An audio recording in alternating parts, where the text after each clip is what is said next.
स्वागत है mythic verse में, जहां कहानियां सिर्फ सुनाई नहीं जाती बल्कि जी जाती हैं।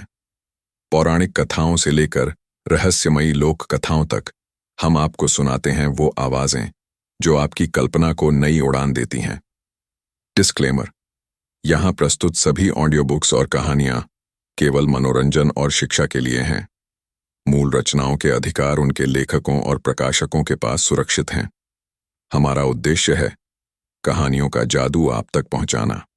ठाकुर को उस आदमी की तीव्र घृणा भरी निगाहों से अपना जवाब मिल गया। वह कभी नहीं रुकेगा, चाहे उसके अंदर जलती आग को भड़काने के लिए कितने ही लोगों की जान चली जाए। यह एक ऐसी आग थी जो कभी बुझ नहीं सकती थी। यह कटु घृणास्पद आदमी तब तक नहीं रुकेगा जब तक कि वह पूरी दुनिया को घुटनों पर न ला दे। युद्ध से पैदा हुआ एक राक्षस। ठाकुर ने अफसोस जताते हुए गोली चला दी। दुष्ट जीनियस के चारों ओर एक लाल रंग का बल क्षेत्र सक्रिय हो गया, जिससे प्लाज्मा की एक धारा विक्षेपित हो गई। नील के आसपास की धातु और विद्युत उपकरण पिघल गए, लेकिन सरदार पूरी तरह से सुरक्षित रहा। इसी तरह के क्षेत्रों ने विशाल मस्तिष्कों की रक्षा की, उन्हें खतरे से बचाया। ठाकुर जीनियस की ओर उड़े बल क्षेत्र को तोड़कर नील की जान लेने के इरादे से। उसके बाईं ओर एक दहाड़ गूंजी एक वर्महोल खुला हुआ था। पिछली बार का बायोमैकेनिकल ड्रैगन उसमें से निकला, अपने पंजे जीवित सूर्य की ओर उठाए हुए। एक शक्तिशाली गुरुत्वाकर्षण बल ने ठाकुर को एक स्टील की दीवार से टकराया, जिससे वह यांत्रिक पैनलों से टकरा गया। ड्रैगन ने गुरुत्वाकर्षण बल को सक्रिय रखा और लाल जीनोम के हृदय केंद्र को तोड़ने का प्रयास किया। यह खूबसूरत हो सकता था, एक नया स्वर्ग। नील का चेहरा गुस्से से तमतमा उठा। मैं बीमारियों का खात्मा कर सकता था, दुनिया की भूख मिटा सकता था, शांति ला सकता था, जीवन प्रत्याशा बढ़ा सकता था, सब कुछ स्वचालित कर सकता था। सब कुछ एकदम सही होता। दुष्ट जीनियस ने ठाकुर पर अपना बेंत उठाया और नपुंसक क्रोध में अपने दांत पीसता हुआ बोला, अगर तुम न होते। उसने अपनी बेंत जमीन पर मारी। उसके हाथ कांप रहे थे। अगर तुम जैसे लोग न होते तो मैं दुनिया बचा सकता था। अपनी खिड़की से देखो नील, सोनू ने गुस्से से कहा, युद्ध जानवर के गुरुत्वाकर्षण क्षेत्र से आजाद होने की कोशिश करते हुए। तुमने दुनिया को बचाया नहीं बल्कि मार डाला। तुम मुर्दों के बीच रह रहे हो। जीनियस साफ तौर पर सिहर उठा। उसकी उंगलियां उसकी बेंत पर कस गईं। अब तक वह इतना गुस्से में आ चुका था कि वह सही वाक्य नहीं बना पा रहा था। अगर नेताओं में जरा भी कल्पना शक्ति होती तो मैं हत्याओं के सारे आंकड़े नहीं डालता। उन्हें रोकना ही था। उन्होंने कभी सुना ही नहीं, समझ ही नहीं पाए। ठाकुर ने उस पागल की बात अनसुनी कर दी और उस बायोमैकेनिकल ड्रैगन पर प्लाज्मा से हमला कर दिया। उस जीव के शल्क और मांस पिघल गए, सिर्फ यांत्रिक प्रत्यारोपण और जली हुई हड्डियां ही बचीं। फिर भी हैरानी की बात यह थी कि वह हिलता रहा और दबाव कम नहीं हुआ। इस बीच ऊर्जा स्तंभ के अंदर नीला गोला फैलने लगा और किसी तरह के ऊर्जा लेंस में बदल गया। एक स्थानिक विसंगति जो चमकदार नीली रोशनी वाले स्थान की ओर ले जा रही थी। जब ठाकुर ने इस वास्तविकता के आंसू को देखा तो उसे लगा जैसे कोई चीज उसके दिमाग से टकरा रही हो। एक पल के लिए उसे लगा कि यह पाइथिया है। फिर उसे एहसास हुआ कि यह टेलीपैथिक संकेत स्थानिक विसंगति से आ रहा है। जीवित सूर्य के मन में नीली धारा की तरह छवियां बनती रहीं। हैकनी में बिताए उसके बचपन की, जहां वह अपराध से घिरा था। लंदन अग्निशमन विभाग में उसके पहले दिन की, जहां उसने एक जलती हुई इमारत से एक परिवार को निकालने में मदद की थी। डॉक में एक अजीबोगरीब डिब्बा और उसमें लाल रंग की औषधि मिलने की।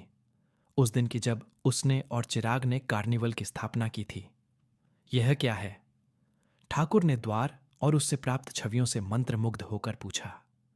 जले हुए अजगर ने भी हमला करना बंद कर दिया, क्योंकि वह इस नीले वर्महोल के पार से आ रही किसी भी शक्ति से मंत्रमुग्ध था।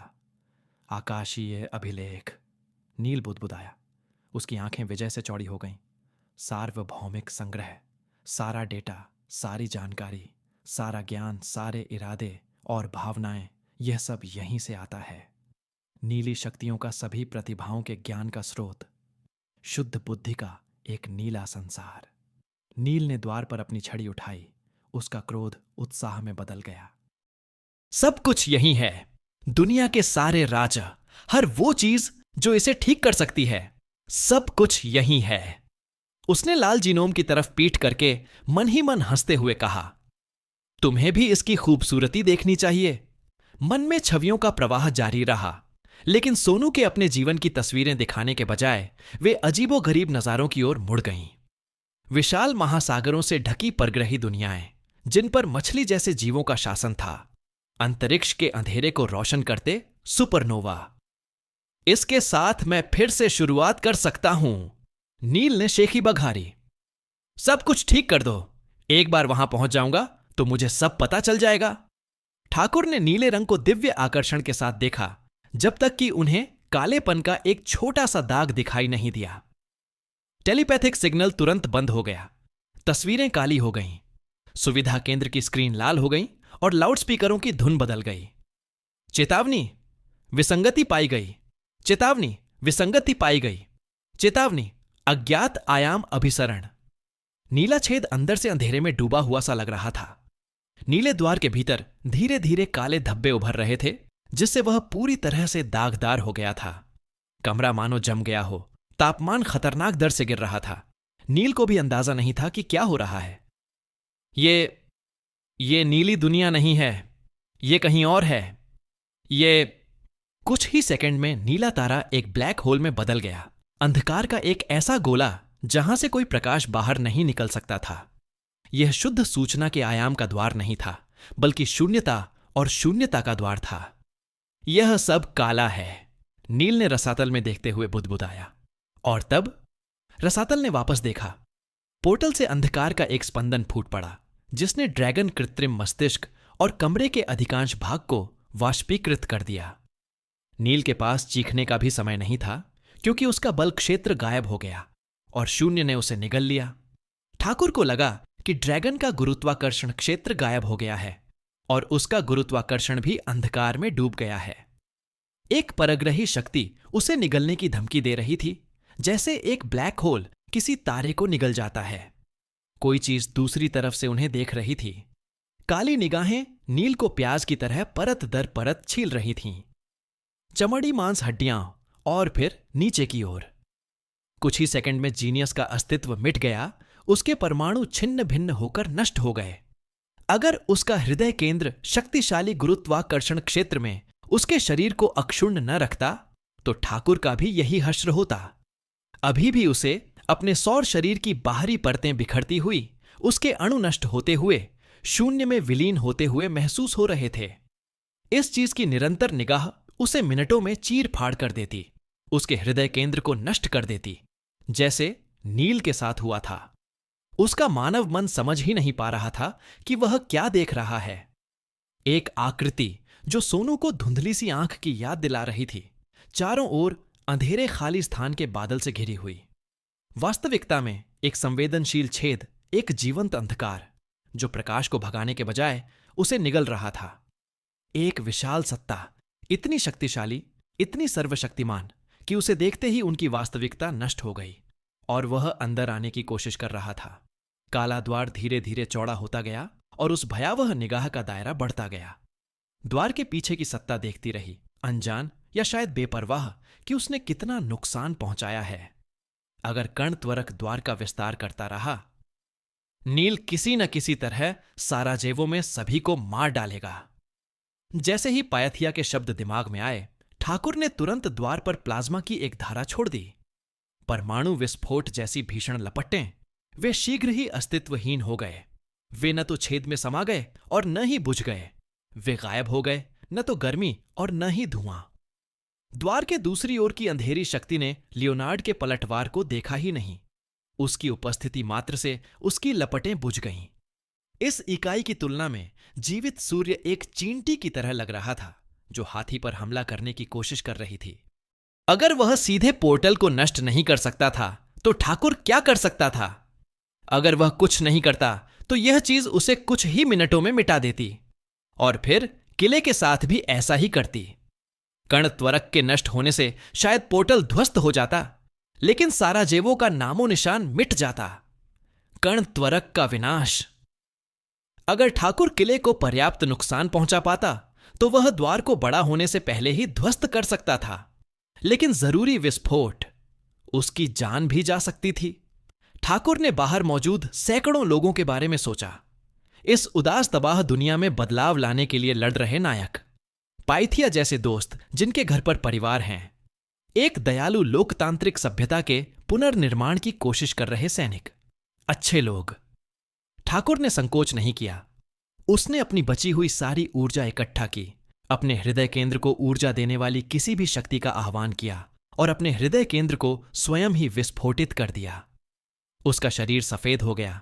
उसकी चमक ने कमरे को भस्म कर दिया। ब्लैक होल ने अधिकांश ऊष्मा को अवशोषित कर लिया, लेकिन पूरी नहीं। जैसा कि कहते हैं, वह बुदबुदाया, दूर अंधेरे को चुनौती भरे अंदाज में घूरते हुए, फुसफुसाने से बेहतर है धमाके के साथ बाहर निकलना। बाहर अपने साथियों के प्रति उनका अंतिम विचार जीवित सूर्य सुपरनोवा बन गया। ठाकुर के प्रकाश ने एक प्रलयंकारी विस्फोट में दुनिया को भस्म कर दिया और अंधकार वहीं लौट गया जहां से आया था। अंधेरा, चारों तरफ अंधेरा था, एक घोर अंधेरा। वह न देख सकता था, न सुन सकता था, न सूंघ सकता था, न स्वाद ले सकता था। वह मुश्किल से सोच पा रहा था।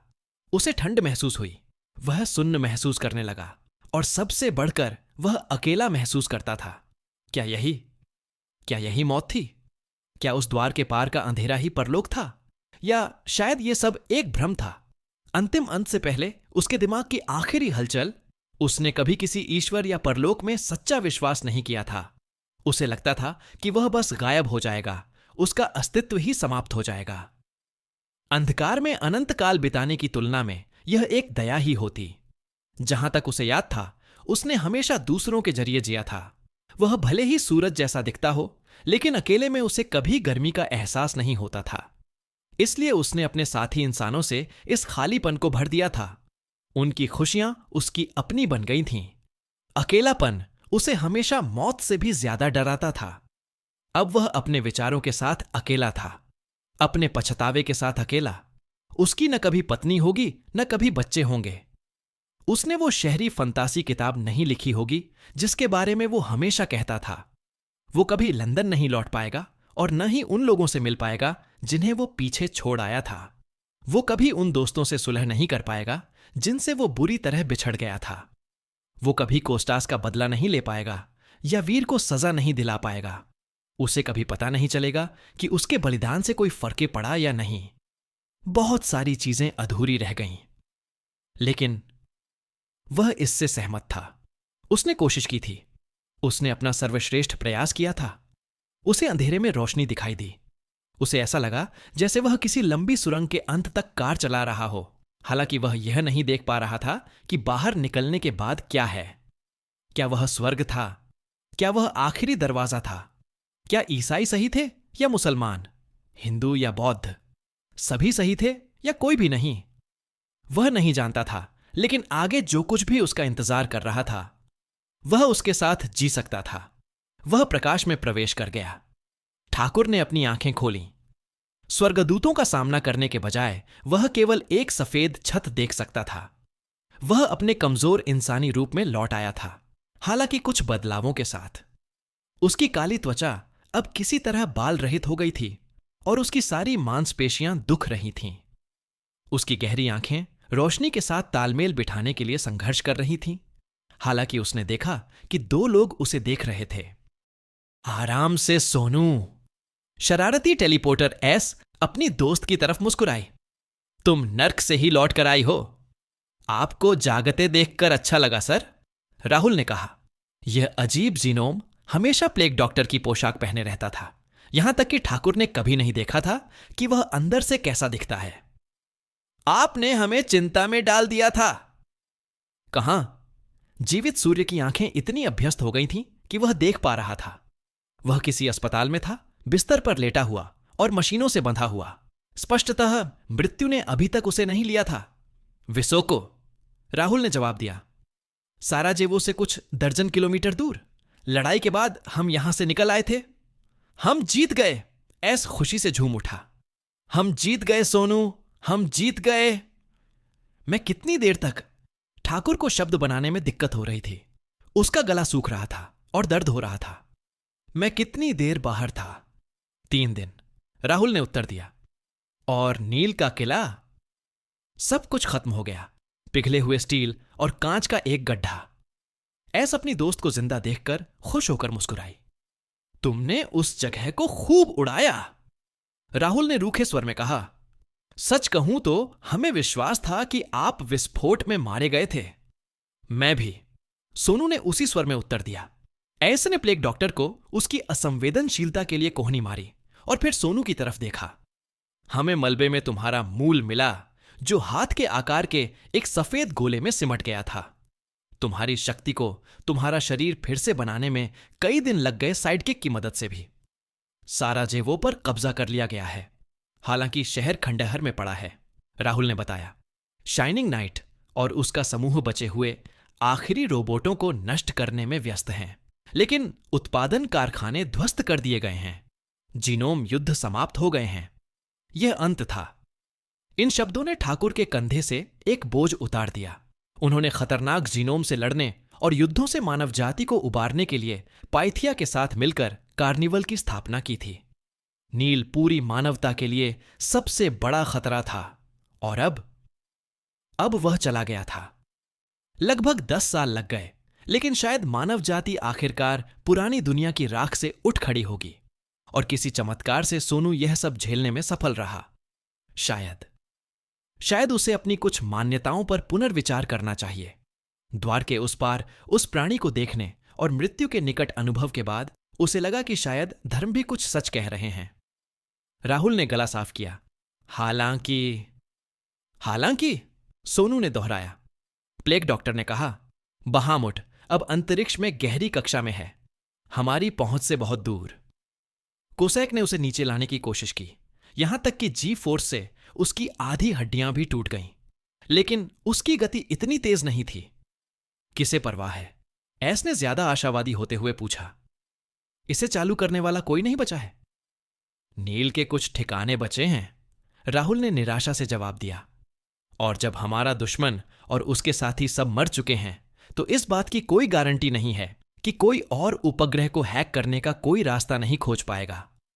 मुझे लगता है कि हमें उस नाकामी का पछतावा होगा। इंसान जो बुरा करता है वो उसके बाद भी जिंदा रहता है, ठाकुर ने सफेद बेजान छत की ओर देखते हुए कहा। क्या बहामुत उनके सिर से बहुत ऊपर उन पर नजर रख रहा था? अच्छाई अक्सर उनकी हड्डियों के साथ दफन कर दी जाती है। क्या यह शेक्सपियर से था सर? पता नहीं, सोनू ने माना। मैंने तो सिर्फ मशहूर उद्धरण याद किए थे। मुझे लगा कि इससे मैं ज्यादा होशियार लगूंगा। ऐसा नहीं है, ऐस हंसी, हालांकि उसकी मुस्कान उसकी आंखों तक नहीं पहुंची। उसके मन में कुछ भारी सा था। वैसे वो मर गया है ना? मतलब कोई आखिरी पल का बच निकलना नहीं, या कहीं कोई क्लोन छिपा है? नील सच में मर गया है? ठाकुर के मन में जीनियस के बिखराव की याद कौंध गई, जिससे वह बेचैन हो गया। हां, उसने गंभीरता से कहा, हालांकि उसके साथियों ने राहत भरी सांस ली। वह हमेशा के लिए मर चुका है और मुझे नहीं लगता कि वह वापस आएगा। ठाकुर की रीढ़ में आज भी सिहरन दौड़ जाती है। उस जीव के कृत्य में न कोई द्वेष था, न कोई परोपकार, बस जिज्ञासा थी। उस देवतुल्य प्राणी ने बस दरार को भांप लिया था और अंदर झांक लिया था, ठीक वैसे ही जैसे कोई बच्चा ताले के छेद से झांकता है। सोनू अगर कम भाग्यशाली होता तो नील के साथ आसानी से अपनी जगह बदल सकता था। नहीं, उसे ऐसा नहीं सोचना चाहिए। उसे जिंदगी का एक नया मौका मिला है और वह इसे पीछे की बजाय आगे की ओर देखते हुए बिताएगा। हालांकि यदि इतने शक्तिशाली प्राणी वहां प्रतीक्षा कर रहे हों। ठाकुर ने जमीनी खबरों के साथ अस्तित्वगत भय को दूर करने की कोशिश करते हुए पूछा, कितने लोग हताहत हुए? 4 में से 1, राहुल ने जवाब दिया। यह एक अच्छा दिन था। जेसी मर गई, एस ने भौहें चढ़ाकर जवाब दिया, जो बहुत कम आशावादी था। उसका भाई बहुत दुखी है। मुझे लगता है कि वह रिटायर हो जाएगा। इस खबर से ठाकुर हारग्रेव्स बहुत दुखी हुए। सबसे खतरनाक जीनोम्स से नियमित रूप से लड़ने के कारण कार्निवल में कई बार बदलाव हुए। लगभग हर मुठभेड़ में लोग मारे गए। ठाकुर ने बहुत से अच्छे लोगों को दफना दिया था। मिस्टर रिया, पाइथिया। मिस्टर रिया? अच्छा, तुम उन्हें जानते ही हो। वो अपने किलर रोबोट किल काउंट का बखान हर किसी के सामने कर रहे हैं जो सुनने को तैयार है। एस के चेहरे पर एक अजीब सा भाव आ गया। हालांकि पाइथिया। उसने अस्पताल के दूसरे बिस्तर पर नजर डाली। सोनू भी उसकी नजरों का पीछा कर रहा था। जो कुछ उसने देखा उसे देखकर उसकी आंखें डर से चौड़ी हो गईं। चिराग उसके बिस्तर के पास ही लेटा था। उसे बहुत ज्यादा बेहोशी की दवा दी गई थी और नसों में दवाइयां दी जा रही थीं। उसकी त्वचा मौत की तरह पीली पड़ गई थी और उसकी निगाहें खाली थीं, बेजान। चिराग! ठाकुर ने बिस्तर से उठने की कोशिश की, लेकिन उठने की ताकत नहीं थी। एस ने भौहें चढ़ाकर उसकी छाती पर हाथ रखा, उसे वापस बिस्तर पर ले जाने के लिए। छी! अरे शांत हो जाओ, एस ने भौहें चढ़ाते हुए कहा। तुम अभी भी बीमार हो और तुम उसके लिए कुछ नहीं कर सकते। लड़ाई खत्म होने के बाद से ही उसकी हालत ऐसी ही है सर, राहुल ने ठंडेपन से समझाया। उसके लक्षण गंभीर मस्तिष्क क्षति के जैसे लग रहे हैं। सोनू को दुख के साथ एहसास हुआ। उसने अपनी ताकत का जरूरत से ज्यादा इस्तेमाल कर लिया है। उसने उसे चेतावनी दी थी, लेकिन वह सब कुछ दांव पर लगाने को तैयार थी। शायद उसे हमेशा से पता था कि इसका अंत इसी तरह होगा। प्लेग डॉक्टर ने सिर हिलाया। अगर समय मिले तो निधोग उसे ठीक कर सकते हैं। उन्होंने कहा कि आज की जीत में उसकी अहम भूमिका को देखते हुए यह स्वाभाविक ही था कि वह उसे ठीक होने में मदद करें। ठाकुर कांप उठी। उस आदमी के तौर तरीकों को देखते हुए हमें उसके पति और बेटे को चेतावनी देनी होगी। यह उनका फैसला है, हमारा नहीं। मैंने उन्हें पहले ही बुला लिया है, एस ने सिर हिलाया। बेचारा मनीष। मिस मार्टेल आपके लिए कुछ छोड़ गई हैं सर, राहुल ने ठाकुर को एक यूएसबी कुंजी थमा दी। इस असावधानी के लिए क्षमा चाहता हूं, लेकिन हमने पहले ही देख लिया है। इसमें क्या है? ठाकुर ने भौहें चढ़ाकर पूछा। राहुल ने बताया, अगले कुछ वर्षों के पूर्वज्ञानी विश्लेषण के आधार पर कैलकुलेटर और उसने युद्ध से पहले मानव सभ्यता के लिए सबसे बड़े खतरों का एक डेटाबेस तैयार किया। मुझे विश्वास था कि पाइथिया ने अपने भाग्य का अनुमान लगा लिया था और उस बिंदु से आगे हमारी मदद करना चाहती थी। लगता है वीर भी लिस्ट में है? ठाकुर ने पूछा। उसकी आवाज जहरीली हो गई थी। उसे इंसाफ पाने का दूसरा मौका मिला था और वह इसे बर्बाद नहीं करेगा। हां, एस ने सिर हिलाया। उसके चेहरे पर गंभीरता आ गई। लेकिन कोई और पहले स्थान पर आ गया है? ठाकुर को यह सुनकर आश्चर्य हुआ। एक अजेय अहंकारोन्मादी सरदार से ज्यादा खतरनाक और कौन हो सकता है? कौन? राहुल ने बताया। ब्लडस्ट्रीम नाम का कोई पागल है। आंकड़ों के मुताबिक अगर उसे पहले ही नहीं मारा गया तो 2017 में उसके विलुप्त होने की संभावना बहुत ज्यादा है। शायद उसकी बेटी के मरने की बात है, एस ने भौहें चढ़ाते हुए कहा। तुम्हें वीर का इंतजार करना होगा सोनू। उस साइको की भी एक समय सीमा होती है। ठाकुर ने यूएसबी कुंजी को देखा और सोचा कि इसमें क्या भयावह भविष्यवाणियां छिपी हैं। रक्त प्रवाह। जीनोम पार्टियां हमेशा मजेदार होती थीं, लेकिन उसके बाद का माहौल बहुत खराब होता था। जब वह अरुण के घर लौटा तो उसने देखा कि वह खंडहर हो चुका है। फर्श बियर की बोतलों, पिज्जा के डिब्बों, कूड़ेदानों और ऐसी चीजों से दबा हुआ था जिन्हें भूल जाना ही बेहतर था। किसी ने सोफे को किसी संदिग्ध तरल पदार्थ से भिगो दिया था और डीजे ब्रेन तो उस प्रलय से बच गया था, लेकिन किसी पार्टी में आए व्यक्ति ने टब की सतह पर एक स्माइली चेहरा बना दिया था। बार बार समय रोकने के बावजूद इस गंदगी को साफ करना एक मुश्किल काम था। शाम तक अर्जुन अभी भी इस पर काम कर रहा था। जल्दी करो गुलाम। अर्जुन की क्रूर टास्क मास्टर प्रिया कुर्सी पर बैठी रही और वह सोफा पोछे से साफ कर रहा था। मीना शर्मा के चूहे उन दोनों को ऐसे देख रहे थे जैसे कोई कॉमेडी फिल्म देख रहे दर्शक। मैं इस सोफे को इतना चमकते देखना चाहता हूं कि मैं उस पर बैठ सकूं। क्या आप चाहते हैं कि मैं आपके शाही बट को भी साफ कर दूं महाराज? अर्जुन ने भावशून्य स्वर में कहा। नहीं शुक्रिया, मैंने अपना काम पहले ही कर दिया है, उसने जवाब दिया। तुम ही तो हो जो पूरी सुबह शहर से बाहर रहे। तुम तो बस पागल हो कि मुझे बड़े लोगों की मेज पर बुलाया गया, उसने उसका मजाक उड़ाया। जेब में पड़े अपने मोबाइल की बीप सुनाई देने से पहले उसने अपने गंदे काम से ब्रेक लेकर नेहा का मैसेज देखा। जसलव, आप अपना कवच कैसा चाहते हैं? अर्जुन ने अपना उत्तर लिखना शुरू किया। प्लूशी टैमर, क्या आपने फॉलआउट खेला है? जसलव, फॉलआउट 1, फॉलआउट 2 टैक्टिक्स या वैन बुरेन? प्लूशी टैमर, आपने ब्रदरहुड ऑफ स्टील का उल्लेख नहीं किया। जसलव, वह खेल कभी अस्तित्व में नहीं था और जो कोई भी इसके विपरीत कहेगा मैं उसे मार डालूंगा। प्लूशी टैमर, बढ़िया जवाब, फॉलआउट 2 एनक्लेव के लिए अमेरिका। जसलव, समझ गया, म्यूटियों को मारते हुए तुम बहुत अच्छे लगोगे। प्लूशी टैमर, आप और मैं और मेरी बड़ी प्लाज्मा तोप। जसलव, इसे लोड करके रखो, अगर तुम ठीक से काम करोगे तो शायद इसे अच्छी तरह पॉलिश कर दूंगा। तुम काम के दौरान अपनी गर्लफ्रेंड को मैसेज कर रहे हो, ब्लैबर माउथ? प्रिया ने उसके कंधे के ऊपर से देखते हुए कहा। भेजने वाले को देखकर मुस्कुराई। रुको रुको रुको, यह वल्कन का नंबर है। ईर्ष्या? अर्जुन ने मोबाइल जेब में रखने से पहले पूछा। मुझे खुशी है कि तुमने हीना के पीछे जाकर आत्महत्या नहीं की, लेकिन वल्कन, बहुत सम्मान। वह एक दिन तुम्हें गोली मार ही देगी, लेकिन तुम्हारी बहादुरी याद रखी जाएगी। तकनीकी तौर पर उसने उसे गोली मार ही दी थी।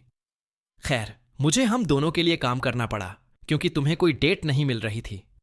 प्रिया ने बियर की चुस्की लेते हुए मुस्कुराते हुए कहा। तुम्हें क्या लगता है यह तरल पदार्थ कहां से आए? अर्जुन ने सोफे की तरफ देखा, फिर पोछे की तरफ और आखिरकार प्रिया की तरफ, जिसकी मुस्कुराहट और गहरी हो गई। जानते हो, मैंने समाज का कर्ज चुका दिया। उसने पोछा अपने फ्लैटमेट के चेहरे पर फेंकते हुए कहा। अपना गंदा काम खुद साफ करो। अरे आलसी, यहां वापस आओ। उसने शिकायत करते हुए अपने चेहरे से चिपचिपा पोछा हटाने की कोशिश की। अर्जुन ने उसकी बात अनसुनी कर दी और अपना दिमाग जार में बंद करने के लिए स्टीरियो की तरफ बढ़ गया। मीना शर्मा के चूहे रसोई की तरफ चले गए और मुंह से सोफे पर तौलिया घसीटते हुए खुद ही उसे साफ करने की सोच रहे थे। उनकी मालकिन अभी भी अपने प्रेमी के साथ अपने कमरे में छिपी हुई थी, लेकिन हो सकता है कि वह जल्द ही उनकी मां से बाहर आ जाए। अरुण को पहले तो यकीन ही नहीं हुआ कि उसे प्रमोशन मिल गया है, जब तक कि हीना ने खुद उसे फोन करके इसकी पुष्टि नहीं कर दी। एक पल की खामोशी के बाद तलवारबाज मीना शर्मा के साथ इस बारे में बातचीत करने अपने कमरे में चला गया, लेकिन तब तक वे 3 घंटे अकेले रह चुके थे। अर्जुन को पूरा यकीन था कि इस निजी समारोह में ज्यादा बातचीत नहीं हुई होगी। जब अरुण और मीना शर्मा लिविंग रूम में लौटे तो चूहों ने सोफा इतना साफ कर दिया था कि प्रिया उस पर दुबक कर लेट गई। दोनों इतने करीब थे कि वे लगभग छू रहे थे और चित्तर कल की परेशानी से उबर चुकी थी। दरअसल वह इतनी खुश लग रही थी कि अर्जुन को लगा कि वह अब भी स्वर्ग सिद्धार जाएगी। कुछ बड़ा हुआ है, कुरियर ने जार में रखे दिमाग से लाउडस्पीकर अलग करते हुए कहा। मैं बता सकता हूं। क्या हुआ? प्रिया ने भौहें चढ़ाते हुए पूछा। अपना नाम बदलकर मिस्टर और मिस मरकरी रखने के अलावा? मीना शर्मा ने अपने आदमी के साथ एक नजर का आदान प्रदान किया, जिसने धीरे से सिर हिलाया। अरुण ने आखिरकार प्रस्ताव दिया, उसने प्रिया से कहा, खुशी से झूमते हुए।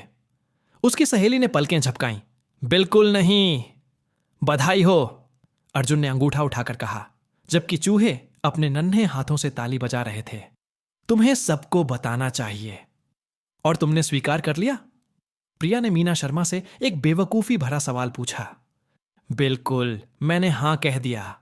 वह हंसी। मैं चाहती हूं कि तुम दुल्हन की सहेली बनो प्रिया। मैं? अर्जुन से मिलने के बाद पहली बार पूर्व लुटेरा अवाक और घबराया हुआ सा लग रहा था। लेकिन मुझे शादियों के बारे में कुछ नहीं पता। तुम अच्छा करोगे? मीना शर्मा ने गर्मजोशी से मुस्कुराते हुए जवाब दिया, हालांकि उसकी मुस्कान थोड़ी डगमगा रही थी। रोहन अरुण का सबसे अच्छा दोस्त होता, लेकिन मुझे नहीं लगता कि वह आएगा। मैं मरकरी को बेस्ट मैन बनने के लिए कहूंगा, अरुण ने कहा। मैं पूरी जिंदगी उनका आरनी हूं। अगर उन्होंने मुझे पाला पोसा ना होता तो मैं आज भी कोई अनाथ रद्दी सामान बेचने वाला होता। अब मैं उनके नाम की इज्जत करने की पूरी कोशिश करूंगा। हां, अब मुझे तुम्हें बॉस कहना पड़ेगा, प्रिया ने बड़ी मुस्कान के साथ कहा। अगर कोई इस नौकरी का हकदार है तो वो तुम हो अरुण। मुझे अभी भी यकीन नहीं हो रहा कि ये हो रहा है। जांबाटो ने खुशी, गर्व और चिंता के बीच उलझते हुए जवाब दिया। खुद पर यकीन न होने पर भी वो कितना प्यारा लग रहा था। मैं एक गली का चूहा ओलंपियन के पद तक पहुंच रहा हूं, कैपो रेजिम बन रहा हूं। यह धोखेबाजी का सिंड्रोम है, अर्जुन ने तलवारबाज से कहा। यह समझदारी की तरह है। जब तक आप इसे हासिल नहीं कर लेते तब तक दिखावा करते रहो। हाँ, लगता है, अरुण ने जवाब दिया। हालांकि अभी उसे बहुत लंबा सफर तय करना था। फिर भी यह बहुत बड़ा है। सारी जिम्मेदारियों और ओलंपियनों की मेज पर बैठने के अलावा मेरे पास डिवीजन के सारे संसाधन होंगे जिनका मैं इस्तेमाल कर सकूंगा। लाखों अरबों की नकद राशि। प्रिया ने पूछा, आप अभी भी फुटबॉल खेलों में निवेश करने की योजना बना रहे हैं? जीनोम युद्धों के बाद से हमने कोई राष्ट्रीय कप नहीं जीता है, अरुण ने जोश से भरी आवाज में जवाब दिया। डायनामिस अपने डायनाकप के जरिए खेलों पर कड़ी पकड़ बनाए रखता है, लेकिन झुग्गियों में इतने प्रतिभाशाली लोग हैं, हमारे अलावा उन्हें कोई मौका नहीं देगा। मुझे यकीन है कि उनमें से कोई नया माराडोना बन सकता है। तुम्हें दान देना चाहिए, डिटॉक्स सेंटर और अस्पताल बनाने चाहिए। मीना शर्मा ने अर्जुन की तरफ देखा। यहां तक कि उस अनाथालय का भी पुनर्निर्माण करना चाहिए जिसे मेटा गैंग ने तहस नहस कर दिया था। तुम्हें पूरे रस्ट टाउन से शुरुआत करनी चाहिए, अर्जुन ने कंधे उचका दिए। यह जगह मैंने अब तक देखी सबसे दयनीय है और इसमें रेडियोधर्मी बंजर जमीनें भी शामिल हैं। उसे हैरानी हुई जब अरुण ने सचमुच उसके सुझाव को दिल से मान लिया। यह कोई बुरा विचार नहीं है, उसने मीना शर्मा की ओर देखते हुए कहा। तुम्हारी क्या राय है? तुम्हें पता होना चाहिए, उसने अर्जुन की तरफ देखते हुए कहा। तुमने ओलंपियन देखे हैं, क्या तुम्हें लगता है कि उन्हें कोई आपत्ति होगी? अर्जुन ने इस प्रश्न पर कुछ विचार किया। आखिरकार लाइटनिंग बट को पैसों की कोई परवाह नहीं थी। उसे तो बस सत्ता और सम्मान की चाह थी। जब तक अरुण आदेशों का पालन करता और दूसरे विभागों में दखलंदाजी नहीं करता, वीर को शायद इस बात से कोई फर्क नहीं पड़ता कि वह अनाथालय या चैरिटी बनाने के लिए पैसे का इस्तेमाल करता है या नहीं। नेपच्यून और हीना परिवार के साम्राज्य को बढ़ाने में ज्यादा रुचि रखते थे और शायद वे इस पहल को मंजूरी भी देते, भले ही सिर्फ सद्भावना बढ़ाने के लिए ही क्यों ना हो। जहां तक मंगल और शुक्र की बात है तो उन्हें ज्यादा कुछ समझ नहीं आया। हालांकि बैकुस, मुझे लगता है कि वे इस विचार के लिए तैयार होंगे, अर्जुन ने एक चेतावनी के साथ स्वीकार किया। बशर्ते इससे सोनाली के व्यवसाय में कोई बाधा ना आए। असली समस्या यही थी। दोनों का मूड तुरंत बिगड़ गया और उन्होंने एक दूसरे को खामोश नजरों से देखा। मीना शर्मा ने फिर भी हार नहीं मानी। अगर आप हीना से इस बारे में बात कर सकें। मैं? अर्जुन ने थोड़ा आश्चर्यचकित होकर उत्तर दिया। अरुण ने कहा, मैंने सुना है, लगता है वो तुम्हें बहुत मानती है। खबर तेजी से फैल गई, लेकिन उसके आसपास सावधान रहना। वो अपने पिता की आंखों का तारा है और वो अनादर को हल्के में नहीं लेते। चिंता मत करो वल्कन, पहले उसके पास पहुंच गया, प्रिया ने हंसते हुए कहा जब अर्जुन ने उसे घूरा। तुमने मुझे धोखा दिया? उसने कमरे में चूहों की तरफ देखा। माफ करना, मेरे कुछ सबसे अच्छे दोस्त छोटे छोटे चूहे हैं। मुझे लग रहा था कि तुम दोनों के बीच कुछ होगा। मीना शर्मा गर्मजोशी से मुस्कुराई। तनाव साफ दिख रहा था। मुझे बहुत खुशी है कि तुम्हें कोई मिल गया, अरुण ने अर्जुन के कंधे पर हाथ रखते हुए कहा। पता नहीं ये रिश्ता टिकेगा या नहीं, पर उम्मीद है कि वो तुम्हें खुश कर पाएगी। ठीक है, इससे पहले कि तुम मुझे डायबिटीज दे दो, मैं रिटायर हो जाऊंगा, कुरियर ने जवाब दिया और अपना दिमाग एक जार में भरकर गैराज ले गया। जब वह मुख्य कमरे से बाहर निकला तो तीनों शादी की तारीख और उसकी तैयारियों पर चर्चा कर रहे थे। शुक्र है कि पार्टी के दौरान गैराज बंद था और अर्जुन की कार मेहमानों की नजर से बच गई। अगर प्रिया ने अपने घिनौने घिनौने काम के लिए उसकी पिछली सीट का इस्तेमाल किया होता तो शायद वह समय यात्री गुस्से में आकर आत्महत्या कर लेता। 30 मिनट बाद कुरियर ने दिमाग को वापस उसकी जगह लगा दिया। उसने दरवाजा खोला और शंकर लगाकर ड्राइवर की सीट पर बैठ गया। वैकल्पिक ब्रह्मांड के मजेदार गीतों के स्थान पर उसमें से एक धीमी आवाज निकल रही थी। हाय रीरी। अर्जुन स्थिर रहा जांच की कि गैराज का दरवाजा बंद है या नहीं, और आखिरकार उसने आवाज बढ़ा दी। क्रिश, क्या यह तुम हो? हां, मैं ही हूं। मैं तुम्हें परेशान नहीं करता? नहीं नहीं, कोई बात नहीं, मुझे बस कंफर्म करना था। उसे पूछना पड़ा क्योंकि पहले पहल करना उसके स्वभाव के मुताबिक नहीं था। हमने कई दिनों से बात नहीं की है। हां उम्मा। वह रुक गई, समझ नहीं पा रही थी कि क्या कहे। असहजता लगभग साफ महसूस हो रही थी। अर्जुन ने उसे और शर्मिंदा होने से बचाने का फैसला किया। बच्चे कैसे हैं? उन्हें अभी भी इस जगह की आदत पड़ रही है, लेकिन उन्हें यह बहुत पसंद है। हमने हमने खेल खेले, बोर्ड गेम। वह थोड़ी देर रुकी और अपने शब्द ढूंढने की कोशिश करने लगी। सारा ने कहा था कि तुम्हें यह बहुत पसंद आएंगे। क्या आप मुझे आमंत्रित कर रहे हैं? मैं हो सकता हूं। खैर, यह एक बड़ी छलांग थी। शायद उनकी दोस्ती इतनी बुरी तरह टूटी नहीं थी कि उसे सुधारा न जा सके, या बच्चों की मौजूदगी ने कृष को अपने अकेलेपन से उबरने में मदद की। वल्कन ने मेटा गैंग के बारे में मुझसे संपर्क किया था। कृष ने विषय बदला। मुझे लगता है आपको पता होना चाहिए। मैं उनकी पनडुब्बी का पीछा करते हुए एक छिपी हुई सुरंग तक पहुंचा जो शहर के नीचे जाती थी, बंकर की ओर। अर्जुन ने पहिए पर हाथ रखा। क्या तुमने वल्कन को बताया है? नहीं, मैंने सोचा कि पहले तुम्हें बता दूं। रीरी, क्या यह सच है जो मैंने समाचारों में सुना है? तुमने डायनामिस पर वल्कन से हमला किया था? उनका एक सूट उधार लेने के लिए। अर्जुन ने गर्म मुलायम कश्मीरी आस्तीन पर हाथ रखते हुए जवाब दिया। यह एक तरह की डेट थी। कृष्ण ने कोई जवाब नहीं दिया। लाइन स्थिर हो गई। अर्जुन सोच रहा था कि क्या वह हैरान है, दुखी है, या बस उसका कनेक्शन टूट गया है। समीर, मैं तुम्हारे लिए खुश हूं। वह बाकियों से बेहतर है। एक और विराम। तुम्हें खुशी पाने का हक है। उसकी आवाज में कुछ ऐसा था जिसने अर्जुन का दिल तोड़ दिया। समीर, क्या वह जानती है? नहीं, मैंने उसे नहीं बताया। उसने खिड़की से बाहर गैराज की ठंडी दीवारों पर नजर डाली। हमेशा यही होता है। हालांकि उसे नेहा का साथ बहुत पसंद था, लेकिन अर्जुन अपनी परफेक्ट रन हासिल करने के लिए सुमित के खिलाफ खड़ा होने से भी नहीं हिचकिचाएगा। हालांकि वह वीर के प्रति वफादार नहीं लग रही थी, लेकिन वल्कन का स्वभाव भी बहुत उग्र था।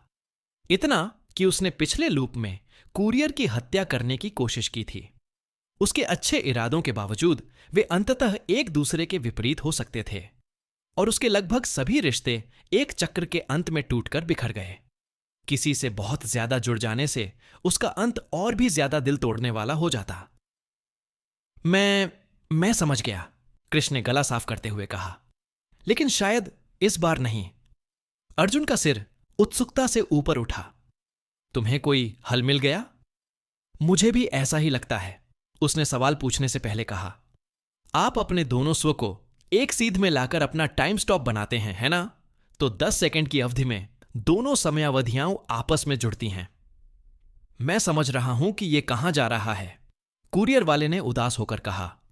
मैंने पहले भी इस समय का इस्तेमाल सामान भेजने के लिए करने के बारे में सोचा था, लेकिन आप कोई भी भौतिक चीज नहीं भेज सकते, यहां तक कि बिल्लियां भी नहीं। मैंने जांच कर ली है। भौतिक समय यात्रा उनके ब्रह्मांड के कुछ अंतर्निहित नियमों को तोड़ती हुई प्रतीत होती थी, यहां तक कि जीनोम मानकों के अनुसार भी। या अगर ऐसा किया जा सकता था तो इसके लिए एक अनोखी अज्ञात बैंगनी शक्ति की आवश्यकता थी जिसे अर्जुन दोहरा नहीं सकता था। लेकिन आप सिग्नल भेज सकते हैं, सूचना जैसे शंकर भेजता है। तुम्हारा क्या मतलब है समीर? साइको शॉक वह मस्तिष्क को अधिलेखित कर सकता है, यहां तक कि अपने मस्तिष्क को भी स्थानांतरित कर सकता है बिना मस्तिष्क में शारीरिक परिवर्तन किए। वह मस्तिष्क तरंगों और तंत्रिका संकेतों को बदल देता है। इसलिए भौतिक भंडारण स्थान हर सेकंड होने वाली सभी विद्युत प्रतिक्रियाओं से कम मायने रखता है। अगर हम एक स्नैपशॉट लें और उस जानकारी को एक पूरी तरह से संगत माध्यम में वापस भेजें, जैसे कि उनका अपना तंत्रिका तंत्र। अर्जुन ने उसके शब्दों पर विचार किया। आप किसी की चेतना को अतीत में भेजना चाहती हैं, जिस तरह से आप करते हैं। हां, यह एक अच्छा विचार है, लेकिन इस तथ्य के अलावा कि मस्तिष्क वास्तव में आपकी विशेषज्ञता का क्षेत्र नहीं है, आप एक संपूर्ण मानव मस्तिष्क की नकल कैसे करेंगे, उसे एक लौकिक विसंगति के माध्यम से कैसे निर्देशित करेंगे और फिर उसे उसके अतीत में कैसे स्थानांतरित करेंगे। एक मानव मस्तिष्क में 10 लाख अरब से भी ज्यादा कनेक्शन होते हैं जो सामूहिक रूप से प्रति सेकंड 1 खरब सिग्नल भेजते हैं। हाँ ये, उसने आह भरी। मैं डिजाइन का सिर्फ एक छोटा सा हिस्सा ही कर सकती हूं। विसंगति के बीच सिग्नल को दिशा देने के लिए नेविगेशन। इसे पूरा करने के लिए आपको संसाधनों की जरूरत होगी। मेरे पास नहीं। दूसरे जीनियस ज्यादा प्रोसेसिंग पावर। इसे समझने के लिए ज्यादा समय। अर्जुन के पास तो बहुत कुछ था। लेकिन आपको लगता है कि ऐसा हो सकता है? मैं आपके शंकर को लक्ष्य तक सिग्नल भेजने के लिए अपग्रेड कर सकती हूं, उसने कहा। मैंने डिजाइन पहले ही लिख लिया है। मैं आपको योजनाएं भेज सकती हूं। यह पानी के रास्ते या प्रतिकूल परिस्थितियों में संचार करने से ज्यादा अलग नहीं है। यह ज्यादा मुश्किल है, लेकिन यह किया जा सकता है। क्या तुम्हें लगता है कि यह इसी लूप में पूरा हो सकता है? अर्जुन ने पूछा। इससे पहले कि सब भूल जाएं।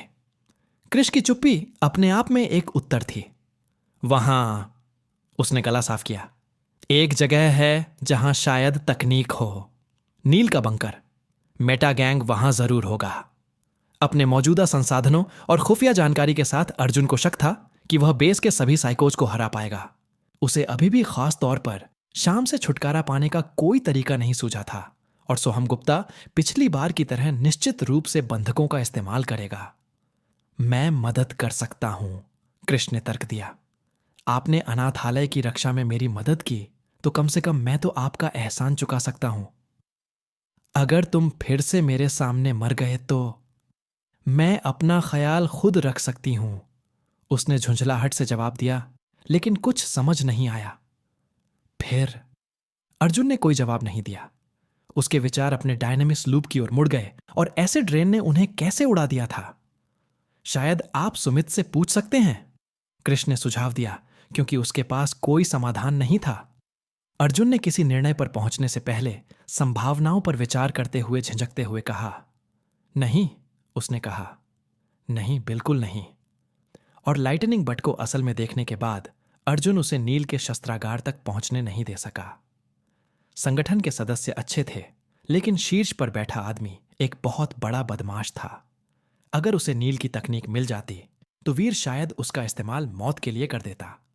वह अपने मौजूदा संसाधनों से हत्या करने की इच्छा को मुश्किल से रोक पाता था, और नील के हथियार उसे और भी खतरनाक बना देते। मुझे वे पसंद नहीं हैं, लेकिन एक बार जब आपके पास डिजाइन होगा, अर्जुन ने उत्तर दिया, बाद में मुझे आपदा से बचने के लिए पुनः आरंभ करना होगा, और तुम मुझे फिर से भूल जाओगे। मेरे बारे में मत सोचो रीरी। एक और विराम। मैं बोझ नहीं बनना चाहता। फिर नहीं, यह बात अनकही रह गई। अर्जुन ने आह भरी। मुझे बस समझने का समय दो, उसने विनती की। हो सकता है वल्कन का कवच उसकी शक्ति बढ़ा दे, या कोई बेहतर विकल्प सामने आ जाए। मेटा या बंकर के बारे में अभी कुछ मत कहना। ठीक है, अगर तुम्हें कुछ चाहिए तो मैं यहां हूं। धन्यवाद समीर। कृष्ण ने कोई जवाब नहीं दिया। इसके बजाय शंकर ने कुछ नाटकीय साइबर पंख धुनें बजा दी। कृष को अर्जुन के कंधों पर पड़ी जिम्मेदारी का पूरा अंदाजा नहीं था। वह सबको बचा सकता था, बेहतरीन नतीजों वाला एक आदर्श परिदृश्य ढूंढ सकता था। अगर वह किसी कमजोर रास्ते पर अपनी दोस्ती बचाने के लिए भी बचत करता, तो सारे नतीजे उसी पर पड़ते। जो जाने जाती वे हमेशा के लिए चली जाती। समय यात्री के पास कोई बहाना नहीं होता, क्योंकि अगर उसने काफी कोशिश की होती तो वह उन्हें बचा सकता था। और वर्तमान स्थिति पर कुछ विचार करने के बाद अर्जुन को स्वयं सत्य स्वीकार करना पड़ा। यह लूप अच्छा था, बहुत अच्छा, लेकिन यह संपूर्ण नहीं होगा। वल्कन की मात की गहराई में उसके कार्यक्षेत्र के चारों ओर बैठे दो जीनोम एक रेखाचित्र पर विचार मंथन कर रहे थे। पिछले 1 घंटे से वे दुनिया के सबसे महत्वपूर्ण प्रश्नों में से एक को सुलझाने के लिए संघर्ष कर रहे थे। कुछ लोग कहेंगे यही एकमात्र उत्तर देने योग्य प्रश्न था। एक पावर कवच में कितनी बंदूकें फिट की जा सकती हैं? रॉकेट लॉन्चर के साथ यह ज्यादा बेहतर होगा, अर्जुन ने अपने कवच के डिजाइन पर चर्चा करते हुए कहा। वल्कन ने एक ऐसा डिजाइन चुना था जो एक विशाल मशीन की बजाय कुरियर के शरीर पर फिट बैठता हो। टैंक की बजाय एक एक्सोस्केलेटन, हथियारों के नीचे 2 छिपे हुए स्विच ब्लेड, एक बड़ा चेस्ट ब्लास्टर और लगे हुए बुर्ज। लक्ष्य आपकी शक्ति बढ़ाना है, न कि आधे रोम को उड़ा देना, नेहा ने मुस्कुराते हुए उससे कहा। व्यक्तिगत रूप से मैं डायनामिस मुख्यालय से संतुष्ट हो सकता हूं। ऐसे में आपको एक बड़े लेजर की जरूरत होगी। वल्कन ने डिजाइन पर कुछ लिखा। परमाणु ऊर्जा से चलने वाला। चलो इसे चेरनोबिल कहते हैं, अर्जुन ने भावशून्य चेहरे से कहा। तुम्हें लगता है कि उनके कुछ जीनोम बच जाएंगे? हां, लेकिन वे रेडियोधर्मी हो जाएंगे। अगर लेजर उन्हें नहीं मारता तो कैंसर उन्हें मार देगा। अर्जुन ने नेहा को पूरे सम्मान से देखा। इतना क्रूर कि कला बन जाता है। मुझे पता है, उसने जवाब दिया। अब जब मैं सोचती हूं तो मैं सचमुच एक कैंसर किरण डिजाइन कर सकती हूं। यह बहुत ही घटिया होगा। यह एक बहुत ही मजेदार डेट थी। अपनी गर्लफ्रेंड के साथ सामूहिक विनाश के हथियार डिजाइन करते हुए अच्छा समय बिताया। वैसे कुरियर ने ज्यादातर वीकेंड नेहा के घर पर ही बिताया था, इसलिए दोनों एक दूसरे से और भी ज्यादा घुल मिल गए थे। अरुण अपनी नई प्रमोशन में बहुत व्यस्त था और जहां डायनामिस ने अभी तक अपने वादे के मुताबिक जवाबी कार्रवाई नहीं की थी, वहीं वल्कन ने अर्जुन को कुछ समय के लिए चुप रहने का आदेश दे दिया था। खैर, कुरियर जैसा कोई व्यक्ति जितना अच्छा कर सकता था। अगर तुम्हारा सिद्धांत सही है और सभी सच्चे जीनोम एक रेड फ्लक्स वेरिएंट उत्पन्न करते हैं, तो इस काल्पनिक ऊर्जा को समाहित करना संभव होना चाहिए, भले ही हम इसे देख ना पाएं। नेहा ने छत की ओर देखते हुए दोनों पैर वर्क बेंच पर रखते हुए जोर से विचार किया। मतलब, तुम्हारा प्लशी इस वायलेट आयाम के एक प्राणी को तुम्हारे बताए अनुसार सील करके रखता है। मैं यह नहीं कहूंगा कि सील बंद सबसे अच्छा है। कोई बात नहीं, यह अभी भी इसे रोक सकता है और इसकी ऊर्जा को बाहर निकलने से रोक सकता है। नेहा ने उसे बीच में ही टोक दिया। अगर हम अपनी दोनों तकनीकों को मिला दें तो हम इस काल्पनिक वायलेट फ्लक्स ऊर्जा को आपके अंदर बनाए रखने वाला कुछ डिजाइन कर सकते हैं। गर्मी को फैलाने के बजाय हम इसे बढ़ाएंगे और सिद्धांततः इससे उसकी शक्ति तक पहुंचने वाली ऊर्जा बढ़ जाएगी। मुझे अच्छा लगता है जब तुम गंदी बातें करते हो। मैं इसके लिए बहुत उत्साहित हूं अर्जुन। नेहा बेसब्री से कांप रही थी। कृष और अर्जुन को मिले सभी जीनियस की तरह उसे भी पागलपन भरे विज्ञान में सबसे ज्यादा खुशी मिलती थी। हम शक्तियों के स्रोत की खोज करेंगे, पूरी दुनिया बदल देंगे। बस अब हम इसे अपना बना लेंगे। अगर तुम कर सको तो क्या तुम अपनी शक्ति बदलोगे? अर्जुन ने मासूमियत से पूछा। इसे किसी और चीज से बदलोगे? नहीं, मुझे अपना पाकर बहुत खुशी है। काश मुझे यह पहले मिल जाता। हालांकि मुझे आश्चर्य है कि उस समय मेरी मनस्थिति ने मेरी शक्ति को कितना प्रभावित किया होगा। नेहा ने उसे अजीब नजरों से देखा। तुम? अर्जुन ने आह भरी। पता नहीं, उसने स्वीकार किया। मैंने अपनी शक्ति से नफरत भी की है और प्यार भी, लेकिन अब यह मेरे व्यक्तित्व का एक हिस्सा है। मैं इसके बिना खुद की कल्पना भी नहीं कर सकता। मैं समझ गया, वल्कन ने भौहें चढ़ाते हुए जवाब दिया। तुम बहुत निजी इंसान हो, जानते हो। क्या आप मेरी गुप्त पहचान जानना चाहते हैं? तुम मुझसे ऐसे सवाल पूछ रहे हो जो तुम खुद से नहीं पूछना चाहते, और मुझे यह पसंद नहीं। नेहा ने जवाब दिया। मैं तुम्हारी मनोचिकित्सक नहीं हूं अर्जुन। आखिरकार सब अपने अपने हैं। मुझे पता है, अर्जुन ने जवाब दिया। उसका मूड खराब हो रहा था। लेकिन लंबे समय तक किसी और पर भरोसा करना अच्छा रहेगा। अपनी आंखें शांति से बंद करो, यह जानते हुए कि कोई जिंदगी भर तुम्हारे साथ है। मुझे लगा था कि मेरे पास भी एक बार ऐसा था, पर काम नहीं किया। नेहा ने ठुड्डी से अपनी मशीन की ओर इशारा किया। सिर्फ वही चीजें हैं जिन पर तुम भरोसा कर सकते हो, जो तुमने खुद बनाई हैं। हां, अर्जुन को भी अपनी कार के बारे में ऐसा ही लगा। क्या तुम हेजहॉग की दुविधा के बारे में जानते हो? यह क्या है पालतू जानवरों की बीमारी? ठंड के मौसम में दो हेजहॉग एक दूसरे के करीब आकर गर्मी बांटना चाहते हैं, लेकिन वे अपनी रीढ़ की हड्डी से एक दूसरे को चोट पहुंचाने से बच नहीं सकते। वे चिपकना चाहते हैं, लेकिन इसके लिए उन्हें अपनी सतर्कता कम करनी होगी। नेहा जल्दी से समझ गई। क्या आप हेजहॉग हैं या मैं? हम दोनों हैं। खैर, यह बहुत निराशावादी है, नेहा ने जवाब दिया। यह अनुभव की बात है। सच तो यह था कि अर्जुन को पूरी उम्मीद थी कि नेहा की कवच तकनीक परिणाम देगी, कि किसी तरह इस बार चीजें अलग होंगी। हो सकता है कि वह मूर्ख हो, लेकिन कुरियर वाला यह विश्वास करना कभी नहीं छोड़ेगा कि चीजें सुधर सकती हैं। हालांकि उसे समय सीमा का सामना करना पड़ा। हालांकि उसने कई लोगों को खो दिया था, सोहम गुप्ता अभी भी नील के बंकर के अंदर संघर्ष कर रहा था और अर्जुन को बिना किसी हताहत या बेस के अस्तित्व का खुलासा किए उसे बाहर निकालने का कोई रास्ता नहीं दिख रहा था। उसने जो सबसे अच्छा उपाय खोजा था वह था बंकर पर आक्रमण करने के लिए राम को बुलाना। लेकिन ग्लास मैनिपुलेटर ने अपनी टीम के समर्थन के बिना हिलने से इनकार कर दिया और सोनू सिंह अगले हफ्ते तक न्यू रोम नहीं पहुंच पाएगा। अर्जुन ने कहा, यह अलग तरीके से हो सकता था। क्या? तुम्हारी शक्ति, कुरियर ने कहा, यह सिर्फ औषधि नहीं है। यह कुछ हद तक तुम्हारी है, कुछ हद तक यादृच्छिक। उसकी गर्लफ्रेंड ने भौहें चढ़ाईं। क्या मतलब है तुम्हारा? अगर आप एक ही परिस्थिति में एक ही व्यक्ति को दो अलग अलग लाल अमृत देते हैं तो उसे एक जैसी क्षमता नहीं मिलेगी। अगर आप एक ही अमृत किसी ऐसे व्यक्ति को देते हैं जो अपनी जान को लेकर डरा हुआ है या सुरक्षित महसूस कर रहा है तो उसे एक अलग शक्ति मिलेगी, हालांकि रंग के वर्गीकरण के भीतर। स्वस्थ जहरीले या विकिरणित होने पर भी यही बात लागू होती है। नेहा ने संदेह से कहा, आप एक ही परिस्थिति में एक ही अनुभव को दोहरा नहीं सकते। अर्जुन ऐसा कर सकता था और उसने ऐसा किया। एक समय पर कुरियर ने सोचा कि शायद वह अंततः अपनी शक्ति को दोहराने का कोई रास्ता खोज लेगा। लेकिन जब उसने अमृत के बारे में बहुत कुछ सीखा था तो उसने यह भी सीखा कि ऐसा नहीं किया जा सकता।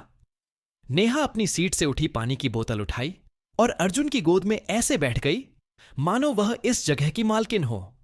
उसने उसकी कमर में बाहें डालकर जवाब दिया। उसे छूने पर वह गर्माहट महसूस हुई। लेकिन अगर मैं तुम्हारी बात मान भी लूं, उसने अपनी पीठ उसके सीने से लगाते हुए कहा, तुम्हारा मतलब यह है कि अगर किसी को मेरा अमृत मिल जाता तो वह हथियार नहीं बन जाता जीनियस? अर्जुन ने सिर हिलाया। और अगर तुम्हें मेरा अमृत मिल भी जाता तो तुम्हें मेरी शक्तियां नहीं मिलती। अमृत कुछ हद तक उसे पीने वाले के अनुसार ढल जाता है और एक बार विशिष्ट शक्ति मिल जाने के बाद कोई और तुम्हारे जैसी शक्ति प्राप्त नहीं कर सकता। हालांकि यह बात केवल मूल एलिक्सिर के लिए ही सत्य थी। बात तो सही है। डायनामिस के शोध के अनुसार वीर शायद अपनी अनोखी आनुवंशिक विशेषता के कारण बिना किसी परेशानी के दो का इस्तेमाल करने में कामयाब रहा। नेहा ने अपना सिर उसके कंधे पर टिका दिया। उसका चेहरा सोच में डूबा हुआ था। तुम्हें अपना कैसे मिला? एक दोस्त ने इसे 3 के एक बैच में से ढूंढ निकाला। मैंने इसे एक निराशाजनक स्थिति से बाहर निकलने की कोशिश करते हुए लिया था। हालांकि असली त्रासदी कृष की थी। समीर ने एक ऐसी शक्ति जीत ली थी जो सामान्य परिस्थितियों में उसे बहुत पसंद आती, लेकिन जो उसकी सबसे प्यारी इच्छा भी पूरी नहीं कर सकती थी। और तुम डार्लिंग? लीबिया से भागने की कोशिश में इसे चुरा लिया था, नेहा ने गुस्से से कहा। अगर तुम्हें लगता है कि युद्धों के दौरान इटली एक गंदगी का अड्डा था तो तुमने मेरी मातृभूमि नहीं देखी। अब डायनामिस के पास तेल क्षेत्र है और किसी और चीज पर किसी का नियंत्रण नहीं है। यहां तो बस कबीले और लुटेरे एक दूसरे को मार रहे हैं। मोनाको से बदतर कुछ नहीं हो सकता। उसने थोड़ी उत्सुकता से भौहें उठाईं। मोनाको में क्या चल रहा है? मुझ पर भरोसा करो। अर्जुन ने उसे गंभीरता से देखा। चाहे हालात कितने भी मुश्किल क्यों ना हो, मोनाको मत जाना। उसके भ्रमित करने वाले शब्दों पर वह हंस पड़ी। मेरे बालों में कंघी करो। क्या? क्यों? क्योंकि मैं तुमसे ऐसा करने को कहता हूं मिनियन। अर्जुन ने नेहा के बालों को ऊपर उठाकर जूड़ा बनाते हुए मजाकिया अंदाज में हंसी उड़ाई। कुरियर ने उनके नीचे न्यूरल इंटरफेस को दिलचस्पी से देखा। क्या तुम ऐसा दूसरा बना सकती हो? जरूर, उसने कहा। हालांकि मुझे मानना पड़ेगा कि यह असल में मेरी तकनीक नहीं है, यह डायनामिस की है। डायनामिस? राव के पास अमृता प्राप्त करने के लिए नए शरीरों में दिमाग डाउनलोड करने का 1 दशक लंबा प्रोजेक्ट है। एक पूरे दिमाग को स्कैन करके किसी और के दिमाग में ट्रांसफर कर दो। मुझे लगता है कि वह आदमी नहीं चाहता कि उसके बेटों को जल्द ही यह विरासत मिले। मुझे हमेशा से पता था कि निगम अंततः मानवता को ट्रेडमार्क करने का कोई रास्ता खोज लेंगे। वे नहीं कर सकते, भले ही राव ऐसा कर सकें, अगर कर सकें। दिमाग एक जटिल चीज है और जब आप जीनोम होते हैं तो यह दोगुनी जटिल हो जाती है। इसलिए उन्हें क्लोन बॉडीज की जरूरत होती है जो उनके डरावने डॉ प्रशांत दे सकते हैं। नेहा ने पानी की बोतल से घूंट भरने से पहले कंधे उचका दिए। वह मशीन मानव मस्तिष्क इंटरफेस उनके मील के पत्थरों में से एक था। मुझे नहीं पता कि मेरे जाने के बाद से वे कितनी दूर तक पहुंच पाए हैं। और आपने उस डिवाइस को स्मृति से पुनः बनाने में कामयाबी हासिल कर ली? मैं हथियार विशेषज्ञ तो हूं ही, साथ ही एक जीनियस भी हूं बस। नेहा इतनी शालीन थी कि शेखी बघार नहीं सकी। इसीलिए मुझे आपके शंकर के ब्रेन इंटरफेस में दिलचस्पी है। जब मैं मैनुअल कंट्रोल इस्तेमाल करती हूं तो मेरा मानवीय प्रतिक्रिया समय मेरे कवच के साथ पूरी तरह तालमेल नहीं बिठा पाता, लेकिन एक बेहतरीन इंटरफेस के साथ। अर्जुन ने कहा। मेरे मन में एक सवाल आया, अगर हम दोनों एक दूसरे के दिमाग से जुड़ा इंटरफेस पहन लें और फिर बच्चों के लिए कोई अप्रिय काम करें तो क्या होगा? उसने उसे एक धूर्त मुस्कान के साथ देखा और हल्के से चूम लिया। हमें शोध के लिए कोशिश करनी होगी, जीनियस ने उसकी खाली बोतल फेंकते हुए कहा। उसके प्रेमी ने उसे कूड़ेदान में डालने के लिए समय रोक दिया। लेकिन वह बाद में होगा। इस्चिया द्वीप जाने का समय हो गया है। क्या आपको लगता है कि मेरा कश्मीरी सूट मुझे विकिरण से बचाएगा? नहीं, उसने उस पर मुस्कुराकर कहा। लेकिन मेरा यंत्र करेगा। एक सच्ची विजेता टीम। आज एस्चिया द्वीप की रक्षा परिधि का निरीक्षण था और हालांकि उसे सुपर लैब के अंदर जाने की इजाजत नहीं थी, पायल ने उस अर्जुन को वहां आने के लिए कहा था। शायद उसे उस द्वीप पर काफी अकेलापन महसूस हो रहा था। हालांकि अजीब बात यह है कि हीना ने उसे अनुमति दे दी थी और वल्कन से अतिरिक्त मांसपेशियां लाने के लिए कहा था। नेहा ने कहा, मुझे अभी भी समझ नहीं आया कि राजकुमारी तुम्हें क्यों बुलाना चाहती है। कोई बुरा मत मानना। मैं भी उसे समझ नहीं पा रहा हूं, अर्जुन ने स्वीकार किया। उसे लग रहा था कि हीना का अपना ही एजेंडा है और वह अपने पत्ते छुपाकर खेल रही है। उनकी शक्तियों के आपस में कैसे संबंध हैं, इस बारे में जिज्ञासा उसके व्यवहार के बारे में सब कुछ नहीं समझा सकी। क्या तुम्हें पता है उसकी शक्ति क्या है? वल्कन ने सिर हिलाया। वह इसे छुपाकर रखती है। मुझे बस इतना पता है कि वह एक छद्म पूर्व ज्ञानी है जो वैकल्पिक ब्रह्मांडों के साथ बातचीत कर सकती है, लेकिन वह इसका प्रचार नहीं करती। यह देखते हुए कि अर्जुन मिस्टर सीथरू के साथ अपना सौदा तय करने के लिए द्वीप को नष्ट करने का इरादा रखता था, उसने ज्यादा दूर तक नहीं सोचा था। वल्कन को उन लूप्स में कोई रणनीतिक सलाह या चेतावनी भी नहीं मिली थी जहां जंकयार्ड छापा गलत साबित हुआ था। या तो हिना ने अपनी क्षमताओं के बारे में झूठ बोला था या फिर उसकी कुछ कठोर सीमाएं थीं। यह निरीक्षण समय की बर्बादी है, नेहा ने गुस्से से कहा। वह सुपर लैब लगभग इस शस्त्रागार जितनी ही सुरक्षित है और मेरा घर भूतिया नहीं है। उसे गिराने के लिए तुम्हें सेना की जरूरत पड़ेगी। चुनौती स्वीकार की गई।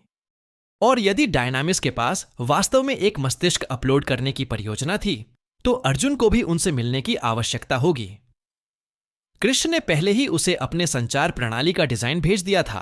हालांकि यह इंजन, पहियों और बाकी सब कुछ गायब होने के बावजूद कार के कंप्यूटरीकृत भागों को प्राप्त करने के बराबर था। अब जब उसने वल्कन के कवच का डिजाइन देख लिया था तो अर्जुन उसे याद कर चुका था।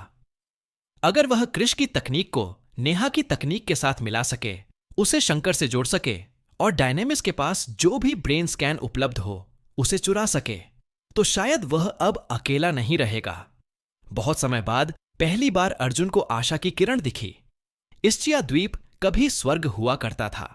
नेपल्स की खाड़ी के बीचों बीच बसा एक खूबसूरत रिसोर्ट जहां पूरे यूरोप से पर्यटक इसके ऊष्मीय झरनों और ताजी हवा का आनंद लेने आते थे। रास्ते में कहीं न कहीं काल्पनिक स्वर्ग नरक में बदल गया था। अर्जुन को नहीं पता था कि नील ने इस द्वीप पर बमबारी क्यों की थी, लेकिन उसने यह काम बहुत अच्छी तरह से किया था। इस घटना के 15 साल से भी ज्यादा समय बाद एक बैंगनी रंग का धुआं अधिकांश क्षेत्र में फैला हुआ था। एक ऐसी महामारी जो इतनी जहरीली थी कि उसने वहां के हर जीव को मार डाला था। पौधे, जानवर, इंसान। इस पदार्थ की विषाक्तता और रेडियोधर्मिता ने द्वीप को कब्रिस्तान में बदल दिया था। पवन टरबाइनों से सुसज्जित मोटी लोहे की दीवारें इस्चिया के तट के चारों ओर थीं, शायद इस धुएं को मुख्य भूमि तक पहुंचने से रोकने के लिए। द्वीप का एकमात्र हिस्सा जहां जीवन के किसी भी संकेत दिखाई देते थे वह था ईसा पूर्व का एक किला, कास्टेलो अरागोनी। एक ज्वालामुखीय टापू पर बना यह किला एक पत्थर के पुल द्वारा द्वीप से जुड़ा था, जो टूट गया था, फिर भी कभी नहीं बनाया गया। द्वीप के बाकी हिस्सों के विपरीत महल की बाहरी परतों में वनस्पतियां थीं। उगे हुए पौधे और लाल विदेशी फूल किले के चारों ओर एक घेरा बनाते थे।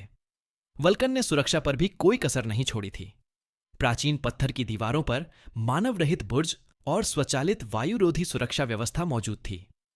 पावर आर्मर पहने, MOOCs flame thrower mini gun और रॉकेट लॉन्चर से लैस होकर इस सुविधा पर नजर रखते थे। अर्जुन को इस परिधि को पार करने के लिए आत्मघाती हमला करना होगा। कास्टेलो अरागोनीज ने अपने निर्माण के बाद से कई उस्तादों को आते जाते देखा है, रोमनों से लेकर नेपल्स साम्राज्य तक, लेकिन सुमित ही वह पहला व्यक्ति था जिसने इसे औषधि प्रयोगशाला में बदल दिया। जब उसने अपनी मशीन को बाहरी दीवार पर उतारा तो सुरक्षा की परवाह किए बिना अर्जुन बाहर निकल आया। उसे यह देखकर बहुत आश्चर्य हुआ कि हवा में सांस लेना संभव था, संभवतः प्रयोगशाला के चारों ओर मौजूद उत्परिवर्ती पौधों के कारण। उसने देखा कि हीना पास ही भूमध्य सागर को हसरत भरी निगाहों से देख रही थी। स्पैरो और तुषार उसके अंगरक्षक बने हुए थे। रॉय वल्कन, स्वागत है।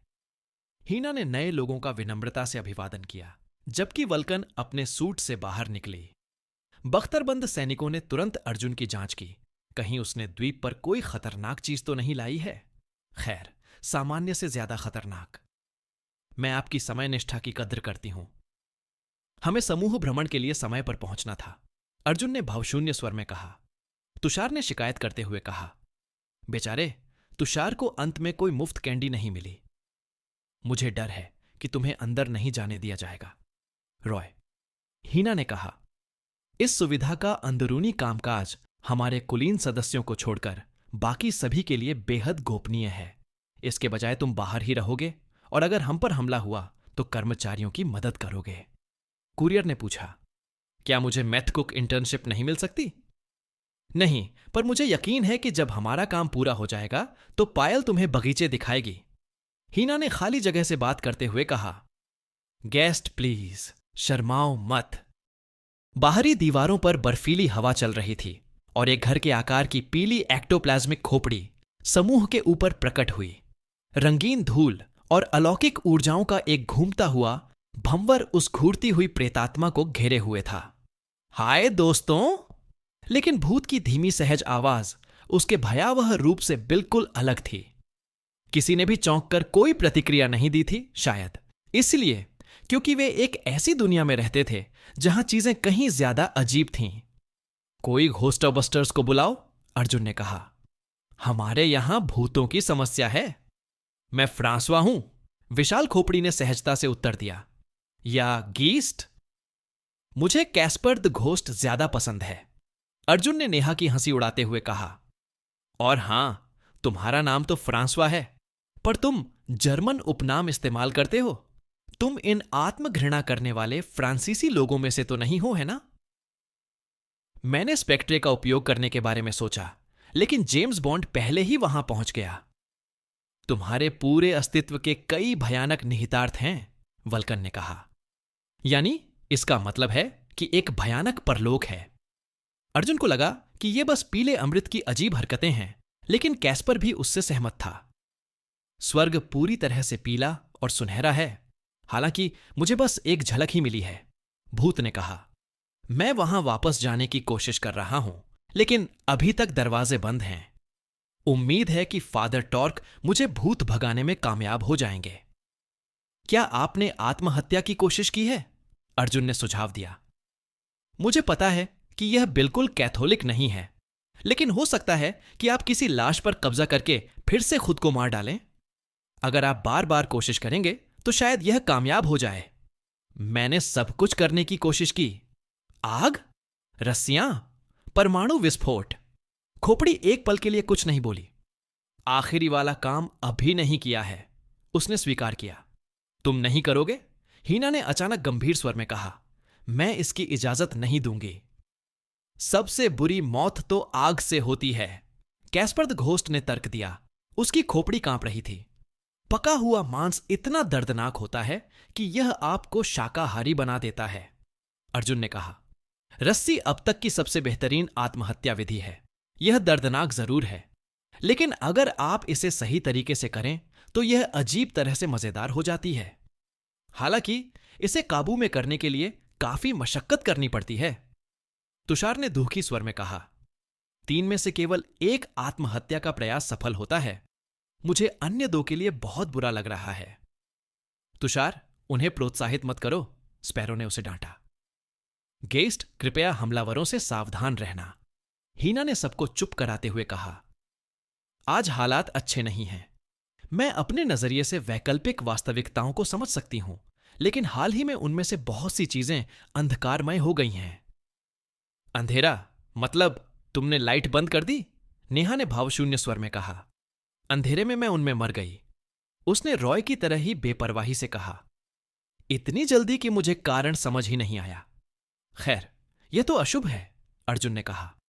मैं फिर कहूंगा, वल्कन ने टाल दिया। इस जगह पर हमला करना आत्महत्या है राजकुमारी। हम उस शेखी की परीक्षा लेंगे? हीना ने रॉय की तरफ देखते हुए मुस्कुराकर कहा। हम बाद में फिर मिलेंगे।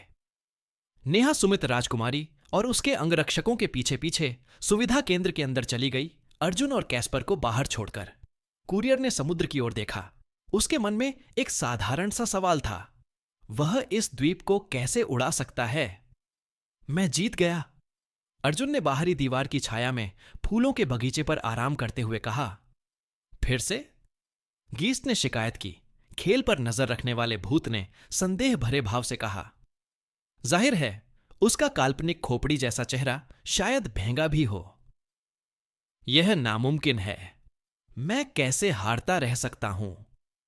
खैर, समय को रोकने में सक्षम किसी व्यक्ति को पकड़ना कठिन था। अंततः सोनाली द्वीप की यात्रा निराशाजनक रही। हर बार जब अर्जुन दीवारों और बगीचों के पार किसी प्रतिबंधित क्षेत्र में जाने की कोशिश करता तो बख्तरबंद गार्ड या गीस्ट उसे विनम्रतापूर्वक वापस लौटने के लिए कहते। हालांकि उसे गश्ती दल और बुर्जों के स्थान याद थे, फिर भी कुरियर को बिना लड़ाई शुरू किए और मौजूदा दौड़ को समाप्त किए उस सुविधा के अंदर जाने का कोई रास्ता नहीं सूझ रहा था। आखिरकार वह किले के बाहर पौधों के बगीचे में गीस्ट के साथ खेल खेलने में लग गया और वल्कन और बाकी लोगों के अपना काम खत्म करने का इंतजार करने लगा। भूत खुशी खुशी साथ खेल रहा था, हालांकि वह बहुत अच्छा नहीं था। अर्जुन को लग रहा था कि आत्मघाती भूत को किसी की संगति पसंद है। मुझे सचमुच ड्रग कुक की नौकरी चाहिए, अर्जुन ने गेस्ट से कहा। क्या तुम कार्डिनल क्रीप को तब तक परेशान नहीं कर सकते जब तक वह हार न मान ले? यहां सिर्फ एक ही रसोइया है और वो है सेरेस। गिस्ट ने कंधे उचका दिए। बाकी सब लोग उसके काम में मदद करते हैं और कुछ नहीं। अर्जुन ने भी यही सोचा। पायल की शक्ति ने उसके लिए कच्चे माल के रूप में नए पौधे उगाना आसान बना दिया, यहां तक कि यह पूरा बगीचा जो एक विषैले द्वीप में पनपने में सक्षम है शायद उसी का काम था। तो अगर वह रिटायर हो जाती है तो सोनाली नहीं रहेगी? कुछ कुछ, गीस्ट ने जवाब दिया। फादर टॉर्क के पास इतनी फूलदार किस्में हैं कि अगर वह चली भी गईं तो भी काम जारी रहेगा, हालांकि गुणवत्ता पर असर पड़ेगा। तुम्हें यह बात जोर से नहीं कहनी चाहिए। अर्जुन 1 इंच भी नहीं हिला, जबकि तुषार जमीन से हटकर उसके कंधे पर झुक गया। दीवारों के भी कान होते हैं। क्या तुम खेलना चाहोगे? कुरियर ने लापरवाही से बॉडीगार्ड से पूछा। जब 3 खिलाड़ी हों तो मजा और भी बढ़ जाता है और गार्ड मजा किरकिरा हो जाते हैं। तुम बिल्कुल भी मजेदार नहीं हो, हिटमैन ने कहा। उसे निराशा हुई कि वह कितनी भी कोशिश कर ले, अर्जुन को डरा नहीं सका। क्या तुम्हें अंदर नहीं होना चाहिए? गीस्ट ने पास के पत्थरों और मिट्टी से एक कुर्सी बनाते हुए पूछा। तुषार ने अस्थायी कुर्सी पर बैठे हुए अर्जुन की ओर देखते हुए कहा। स्पैरो ने मुझे उस पर नजर रखने के लिए कहा था। उसे डर था कि कहीं वह जंगल में आग न लगा दे या कुछ और। यह अपमानजनक है, अर्जुन ने कहा। कभी कभी मैं परमाणु शीतकाल से संतुष्ट हो जाता हूं। ये मुझे अंधेरे में चमकने पर मजबूर कर देते हैं, हिटमैन ने खेल की तरफ देखते हुए जवाब दिया। तुम क्या खेल रहे हो? अर्जुन ने तुषार पक्षी की टैलस हड्डियां दिखाई। हत्यारे ने हड्डियों पर फिर कैस्पर द घोस्ट पर नजर डाली। सच में ये नकल बोन्स हैं? यह भूत प्रेत वाली थीम पर ही टिका है, कुरियर ने जवाब दिया।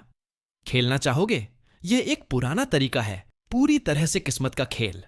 तुषार ने कंधे उचकाए और कुछ हड्डियां उठा लीं। अब हमें ताश खेलना चाहिए, उसने कहा, या फिर ओइजा बोर्ड इस्तेमाल करो। अर्जुन ने कैस्पर की तरफ देखते हुए सुझाव दिया। आसान होगा। यह कैसे काम करता है? तुषार ने मन की ताकत से हड्डियां उछालते हुए गेस्ट से पूछा। आगे बढ़ने से पहले तुम्हें कुछ अधूरे काम निपटाने होंगे। मुझे काटो, कैस्पर घोस्ट ने समझाया। मैंने पिछले ईस्टर पर एक पीला अमृत पिया था, लेकिन उसके साथ कोई निर्देश पुस्तिका नहीं आई थी। अरे, मुझे तो लगा था कि मुझे कोई शक्ति नहीं मिली जब तक कि नील के नैनोप्लेग ने मेरे शरीर को धूल में नहीं मिला दिया। मुझे परलोक की एक झलक मिली और फिर मुझे उस कूड़ेदान में वापस फेंक दिया गया और मेरे नश्वर अवशेषों से बांध दिया गया। और तुम द्वीप छोड़कर नहीं जा सकते? तुषार ने अपनी हड्डियां जमीन पर फेंकते हुए पूछा। तुषार को भूतिया घर पसंद हैं। मैं तुम्हें अपने बगीचे में दफना सकता हूं। मैं ज्यादा दूर नहीं जा सकता नहीं, गीस्ट ने दुखी होकर कहा। मेरे अवशेष अब हर जगह बिखरे पड़े हैं, इसलिए इसे वापस जोड़ने के लिए शुभकामनाएं। कैंसिल भी मुझे प्रकट होने से रोकने तक ही सीमित है, और प्लूटो की शक्ति के लिए सबसे पहले किसी जीवित व्यक्ति की जरूरत होती है। अगर आप अर्जुन से पूछें तो भौगोलिक सीमाओं के अलावा कैस्पर ने पीले अमृत के मामले में भी कमाल कर दिया था। असीमित एक्टोप्लाज्मिक शक्तियां और अमृता, यह तो मरने लायक जिंदगी थी। अर्जुन अपने ही मन में उठे, मजाक पर हंस पड़ा, जिससे बाकी लोग हैरान रह गए।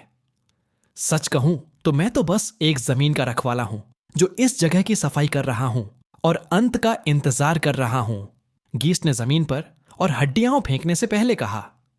इससे अपराधी परिवार के राजों के प्रति उसके लापरवाह रवैये का अंदाजा होता है, खासकर तब जब वे उसे हमेशा के लिए मार न सकें। फादर टॉर्क कहते हैं कि वे स्वर्ग पाने के करीब हैं। बेचारे तुषार ने वहां बहुत से लोगों को भेजा, हत्यारे ने कहा, और नीचे वाली जगह पर भी। मैं उनमें से किसी भी स्थान पर नहीं पहुंच पाया हूं और मैंने बहुत प्रयास किया, अर्जुन ने कहा, एक और नकल बोन्स राउंड जीतते हुए, और इस बार निष्पक्ष रूप से। फादर टॉर्क ने अमृत लेते समय ईश्वर को देखा था, गीस्ट ने कहा, और ऐसा लग रहा था जैसे उन्हें भी इस बात पर यकीन हो।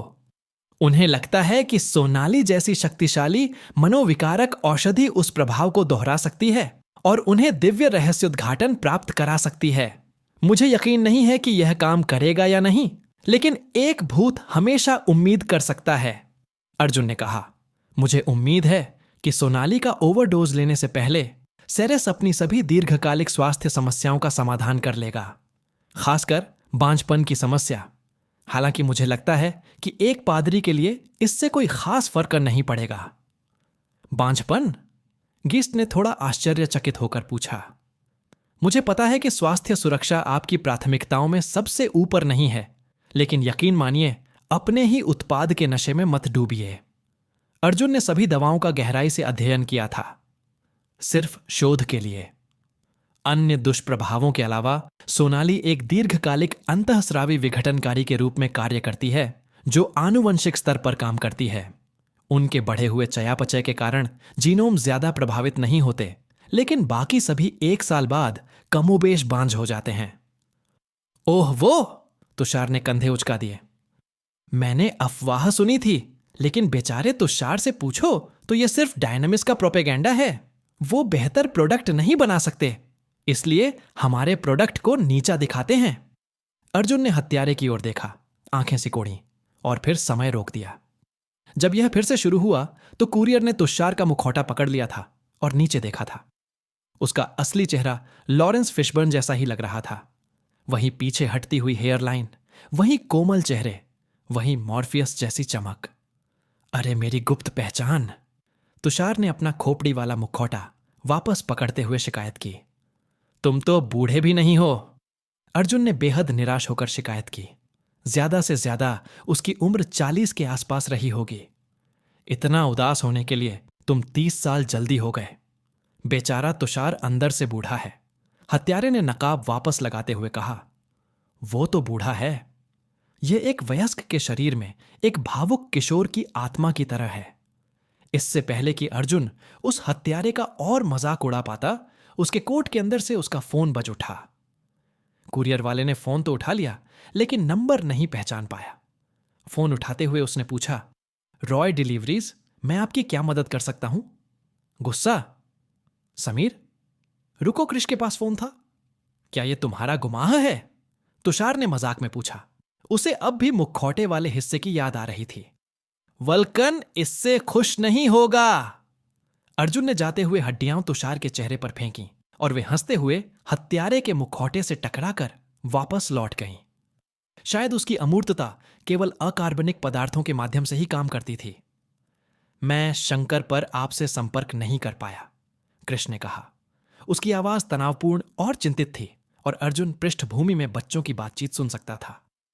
आप इस्चिया द्वीप पर हैं? इसका एकमात्र रहने योग्य हिस्सा, उसने बाहरी दीवार से टिककर जवाब दिया। तुम्हें पता है, वल्कन शायद हमारी बातचीत रिकॉर्ड कर सकता है। तुम जो कुछ भी कहोगे वह अदालत में तुम्हारे खिलाफ साबित होगा। मैं इंतजार नहीं कर सकती थी, उसने कहा। स्पष्ट रूप से मजाक के मूड में नहीं थी। मेरे रडार ने रस्ट टाउन से आने वाले झटकों को पकड़ा और कई उड़ती हुई वस्तुओं को इस्चिया द्वीप की ओर बढ़ते देखा। ओह, क्या मेटा अपनी खोह से बाहर निकल रहे थे? अर्जुन को समझ नहीं आ रहा था कि यह अच्छी खबर है या बुरी। इससे पहले कि वह विवरण पूछ पाता, किसी और ने उसे फोन किया। एक बार फिर कुरियर नंबर को नहीं पहचान सका। माफ करना समीर, मैं 1 मिनट में वापस आता हूं, अर्जुन ने कॉल बदलने से पहले कहा। रॉय डिलीवरीज, मैं आपके लिए क्या कर सकता हूं? 4 धमाकों के पैसे दो और 5वां मुफ्त। शर्मा, तुम्हें मुझ पर एक सूट चढ़ाना है, ब्लैकथॉर्न। मुझे आशा है कि आप इसकी सराहना करेंगे कि सब कुछ, अब जो कुछ भी होगा वह तुम्हारे सिर पर होगा, अर्जुन ने उसी समय फोन करने वाले से कहा। आपको लगता है कि यह खेल? अर्जुन ने उसी समय कहा। उनके शब्द एकदम तालमेल में थे। कुलदीप राव लाइन के दूसरी तरफ चुप हो गए। कुरियर ने थोड़ी देर के लिए सोचा कि कहीं वह नाराज तो नहीं हो गए। माफ करना, पर थोड़ी देर बाद तुमने सब सुन लिया होगा। तुम्हें बागवानी ही करनी चाहिए, पॉइजन रोजी। मैं देख रहा हूं कि यह तुम्हारा पहला रोडियो नहीं है शर्मा, लेकिन यह तुम्हारा आखिरी होगा। मुझे यकीन नहीं है कि आप अपने भाषणों के लिए मार्केटिंग विभाग का इस्तेमाल करते हैं या नहीं, लेकिन अगर मैं आपकी जगह होता तो उन्हें नौकरी से निकाल देता।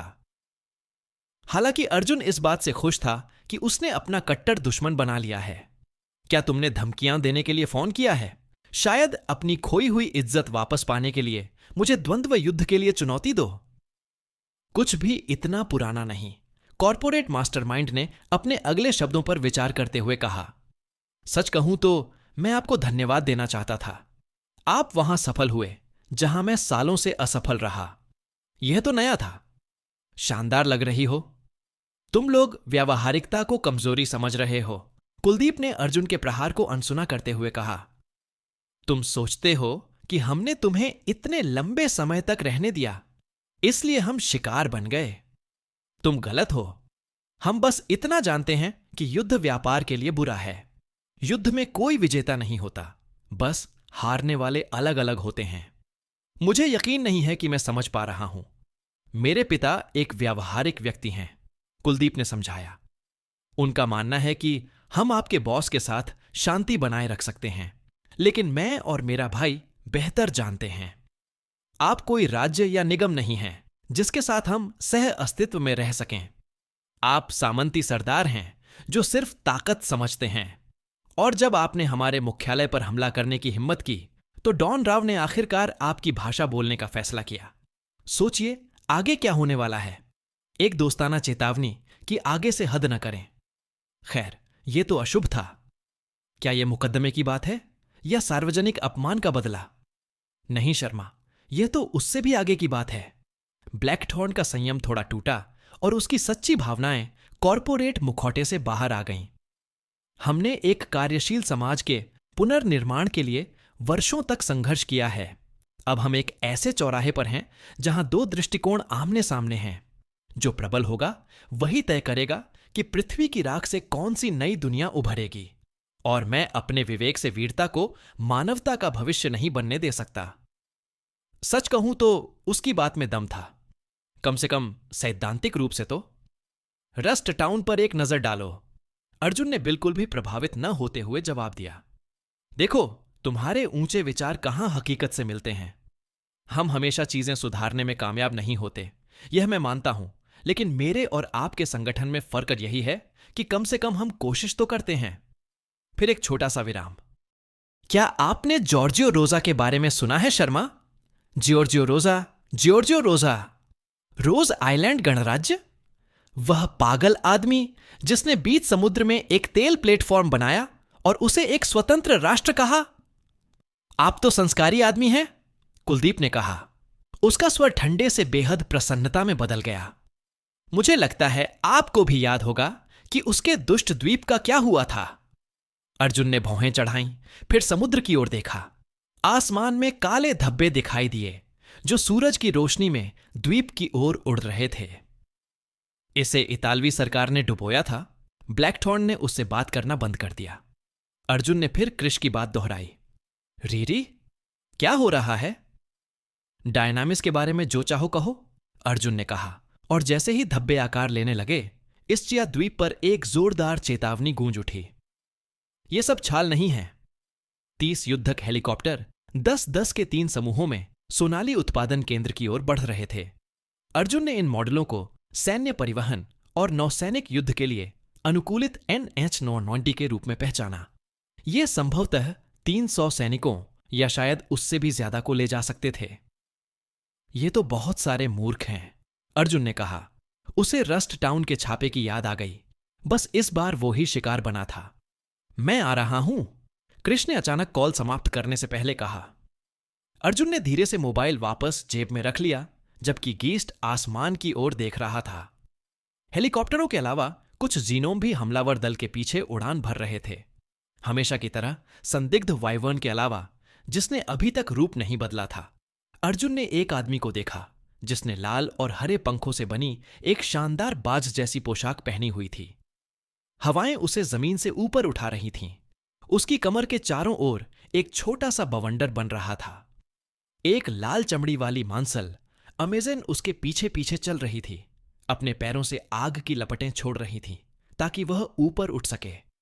उसकी पैंट से एक शैतानी पूंछ निकली हुई थी और उसके लंबे काले बालों से 2 घुमावदार सींग। उसका तंग कामुक चमड़े का सूट अर्जुन को एक बाइकर की याद दिला रहा था। अच्छा, तुषार ने अपनी कुर्सी से उठते हुए अपने लबादे के नीचे छिपी एक राइफल निकालते हुए कहा, यह बिल्कुल भी अच्छा नहीं है और विंडस्वीप शहर में वापस आ गया है। शैतानी भी? कैस्पर ने लाल चमड़ी वाली महिला की ओर देखते हुए कहा। विंडस्वीप टेम्पेस्ट नॉकोनफ एलिक्सिर का टेम्पलेट था और शैतानी ने पायरोकाइनेटिक फायर ब्रांड टाइप को प्रेरित किया था। डायनामिक्स ने सतीश कुमार की विशिष्ट टीम को बुलाया था। शायद वे रोहन नामक बिल्ली को भी लाए हैं। द्वीप की दीवारों की रक्षा कर रहे पहरेदारों ने तुरंत अपने हथियार उठा लिए, जबकि किले के चारों ओर के बुर्ज हेलीकॉप्टरों की ओर मुड़ गए। तुरंत आगे बढ़कर लड़ाई शुरू करने के बजाय डायनामिक्स के सैनिक एक सम्मानजनक दूरी पर रुक गए और गोलीबारी शुरू करने से पहले एक संकेत का इंतजार करने लगे। वाइवर्न सेना की अग्रिम पंक्ति में मेगाफोन लिए आगे बढ़ी। वहां मौजूद सभी लोगों में से वह सबसे ज्यादा खुश लग रही थी। नायिका को पहचानते हुए वह जरूर काफी समय से द्वीप पर हमला करने के बहाने की तलाश में थी। रॉय! वाइवर्न ने मेगाफोन पर कहा। उसकी आवाज आसमान में गूंज रही थी। नेहा, डायनामिक्स की प्रयोगशालाओं पर आतंकवादी हमला करने के आरोप में तुम्हें गिरफ्तार किया गया है। तुम दोनों सिर के पीछे हाथ रखकर बाहर निकलो। तो क्या हुआ? वे वल्कन द्वारा पिछले लूप में अर्जुन की हत्या की कोशिश को तो छोड़ सकते थे, लेकिन सूट की चोरी को नहीं। खैर, यह कश्मीरी था। शायद डकैती की सार्वजनिक प्रकृति ने ही डायनामिक्स को नाराज कर दिया था। कैमरे के पीछे हत्या की कोशिश को तो दबा दिया जा सकता था, लेकिन सार्वजनिक अपमान का सामना अपनी इज्जत बचाने के लिए कड़ी प्रतिक्रिया से करना पड़ता था। भाड़ में जाओ लौरा! वल्कन की गुस्से भरी आवाज किले से लाउडस्पीकरों पर गूंज रही थी। उसने आने वाली सेना को अपने रडार पर आने से बहुत पहले ही देख लिया होगा। मैं अभी मुश्किल से अपना अंगूठा ट्रिगर से दूर रख पा रहा हूं। अगर तुम दोनों बिना विरोध किए आ जाओ तो तुम्हें कोई नुकसान नहीं होगा और हम शांति से इस द्वीप से चले जाएंगे। वाइवर्न ने अर्जुन पर नजर गड़ाते हुए कहा। वरना? उसने वाक्य को लटकाकर छोड़ दिया। सभी रक्षात्मक बुर्ज उसकी ओर तान दिए। क्या मैं तुम्हें दूसरी तरफ देखने के लिए पैसे दे सकता हूं? अर्जुन ने यूरो नोटों को सफेद झंडे की तरह उठाते हुए पूछा। तुम गलत पक्ष के लिए लड़ रहे हो रॉय। वाइवर्न ने उसके तानों से बिल्कुल बेपरवाह होकर जवाब दिया। लेकिन जो तुम्हारी मर्जी। मैं 2 साल से उस मौत की फैक्ट्री को तहस नहस करने के बारे में दिवा स्वप्न देख रहा हूं। मैं आप युप्पीस को कोशिश करते देखना चाहता हूं, तुषार ने कहा। दीवारें कांप रही थीं, जबकि गीस्ट का खोपड़ी जैसा चेहरा नरक के भयावह दृश्य में बदल गया। तुषार को हाल ही में खून की खुजली हो रही है और वह सोच रहा है कि आपका खून लाल है या हरा। मैं फिर कहूंगा लौरा। वल्कन की आवाज लाउड स्पीकरों से गूंजी। एक बुर्ज समुद्र में चेतावनी भरी गोली दाग रहा था। भाड़ में जाओ, भाग जाओ, मुझे माफ करना। अर्जुन ने अपना कोट सीधा करते हुए अफसोस से कहा।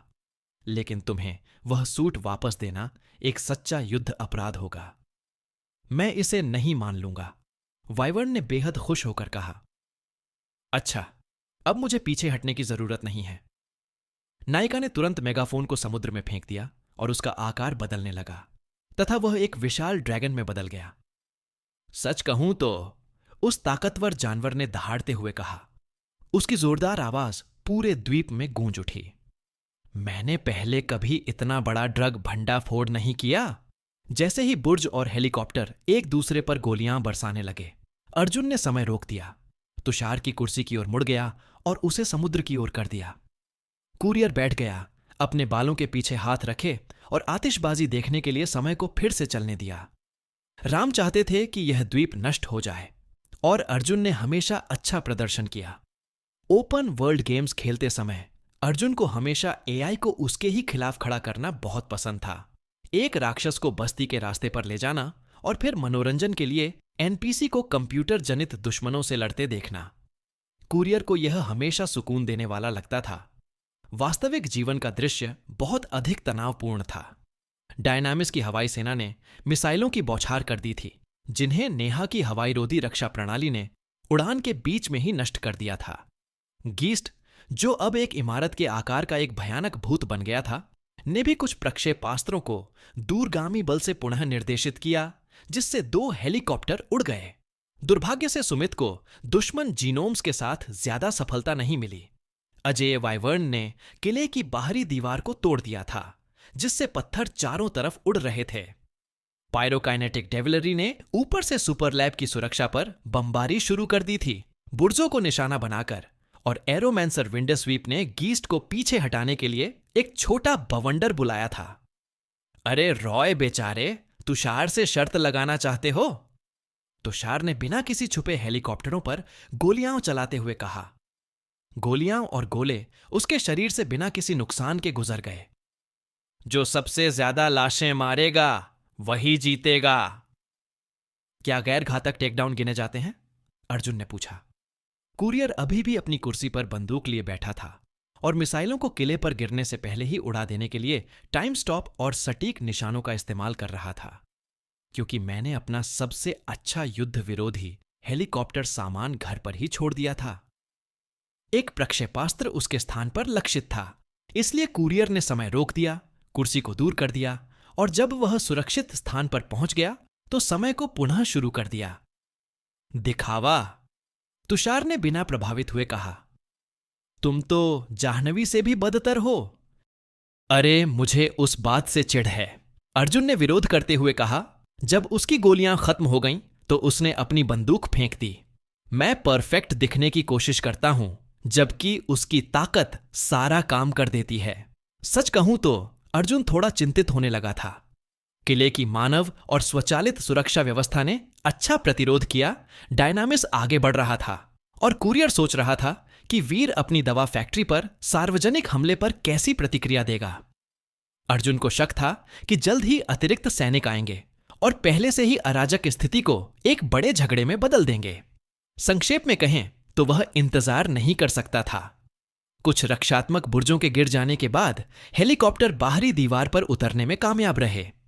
दंगारोधी उपकरणों या उन्नत शक्ति कवच से लैस सैनिकों ने पैदल ही सुमित के रक्षकों से गोलीबारी शुरू कर दी, जबकि वाइवर्न किले में छेद करने की कोशिश में लगातार हमले कर रहा था। विशालकाय ड्रैगन के हर प्रहार से जमीन हिल रही थी। हालांकि ऐसा लग रहा था कि वल्कन ने पुरानी पत्थर की दीवारों को और मजबूत कर दिया है। आखिरकार अर्जुन ने पास के बगीचे में एक और हेलीकॉप्टर उतरते देखा। 8 दंगा निरोधक दस्तों का एक समूह उसमें से उतरा और 2 जीनोम्स को साथ ले जा रहा था। उनमें से एक लंबे काले बालों वाला एक आदमी था, जिसने जंग लगे स्टील के कवच और लबादे का एक स्टाइलिश मैड मैक्स जैसा मिश्रण पहना हुआ था। उसका चेहरा लाल दुपट्टे और काले चश्मे से ढका हुआ था, और चिंताजनक बात यह थी कि उसने अपनी कमर में एक विस्फोटक बेल्ट भी बांध रखी थी। दूसरी ज्यादा रंगीन अर्जुन की उम्र की एक युवती थी, शायद चीनी या जापानी मूल की।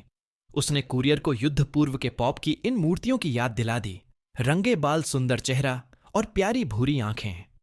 उसने एक अजीब सी पोशाक पहनी थी, जिसका रंग और लंबाई कुरियर के देखने पर बदलती हुई प्रतीत हो रही थी।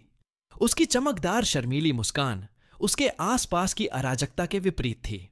रीलोड करो और अमित, तुषार ने नए लोगों पर गोलियां चलाते हुए कहा। दंगाई सैनिकों ने खुद को बचाने के लिए प्लेक्सीग्लास की एक ढाल बना ली थी। डायनामिस जीनोम उनके पीछे छिप गए ईयरप्लग की बदौलत आदेश सुन रहे थे। वाह, रीलोड बर्दाश्त नहीं होता। क्यों? उसके घटिया फैशन सेंस की वजह से? अर्जुन ने खड़े होकर और अपनी कुर्सी को एक तात्कालिक हथियार की तरह पकड़ते हुए पूछा। सच में डायनामिस के मार्केटिंग विभाग को खत्म कर देना चाहिए। वे ऐसे फैशन डिजास्टर का विज्ञापन कैसे कर सकते हैं? क्योंकि वो मरेगा ही नहीं, तुषार ने अपनी राइफल फिर से लोड करते हुए गुर्राते हुए कहा। वो तो सबसे घटिया किस्म का वायलेट है। इससे अर्जुन की उत्सुकता बढ़ गई। उसने ढाल की दीवार के पीछे छिपे उस सर्वनाश पंख डिजास्टर को देखा, लेकिन उसकी शक्ल देखकर उसकी ताकत का अंदाजा नहीं लगा सका। आखिरी चेतावनी शर्मा, एक सिपाही ने ढाल की दीवार के पीछे अपना हथियार तैयार करते हुए कहा। अभी आत्मसमर्पण करो, वरना हम जवाबी गोलीबारी शुरू कर देंगे। हमें घातक बल का इस्तेमाल करने की इजाजत है। क्या किसी ने तुम्हें नहीं बताया मैं अमर हूं? अर्जुन ने अपनी कुर्सी को धमकी भरे अंदाज में उठाते हुए चिल्लाया, जबकि पृष्ठभूमि में धमाकों की गूंज सुनाई दे रही थी। मैं तुम्हें परेशान करने वापस आऊंगा। ओह, आप भी पीले हैं? अमित ने दीवार के पीछे से पूछा, किसी भी चीज से अधिक उत्सुकता से। वह विचलित है, उसे गोली मार दो। एक सिपाही ने प्लेक्सीग्लास की दीवार के ऊपर से राइफल तानते हुए चिल्लाया। तुषार ने तुरंत गोली चला दी और एक सटीक स्थान पर रखी गोली से उस व्यक्ति को निहत्था कर दिया, जबकि अर्जुन ने कुर्सी को कॉर्पोरेट पुलिस पर फेंक दिया। प्रक्षेप्य ढालों से टकराकर उछल गया, जबकि अमित के कपड़ों का आकार बदल गया। उसकी अजीबोगरीब पोशाक एक भेड़िए के शुभंकर सूट में बदल गई और वह एक वेयरवुल्फ जैसी ताकत और फुर्ती के साथ बगीचे में छलांग लगाती हुई निकल गई। अर्जुन को समय रोकना पड़ा ताकि वह चूहे की तरह उस पर झपट न पड़े, और इस छोटी सी समयावधि का उपयोग करके फिस्टी ब्रदर्स को तैयार किया।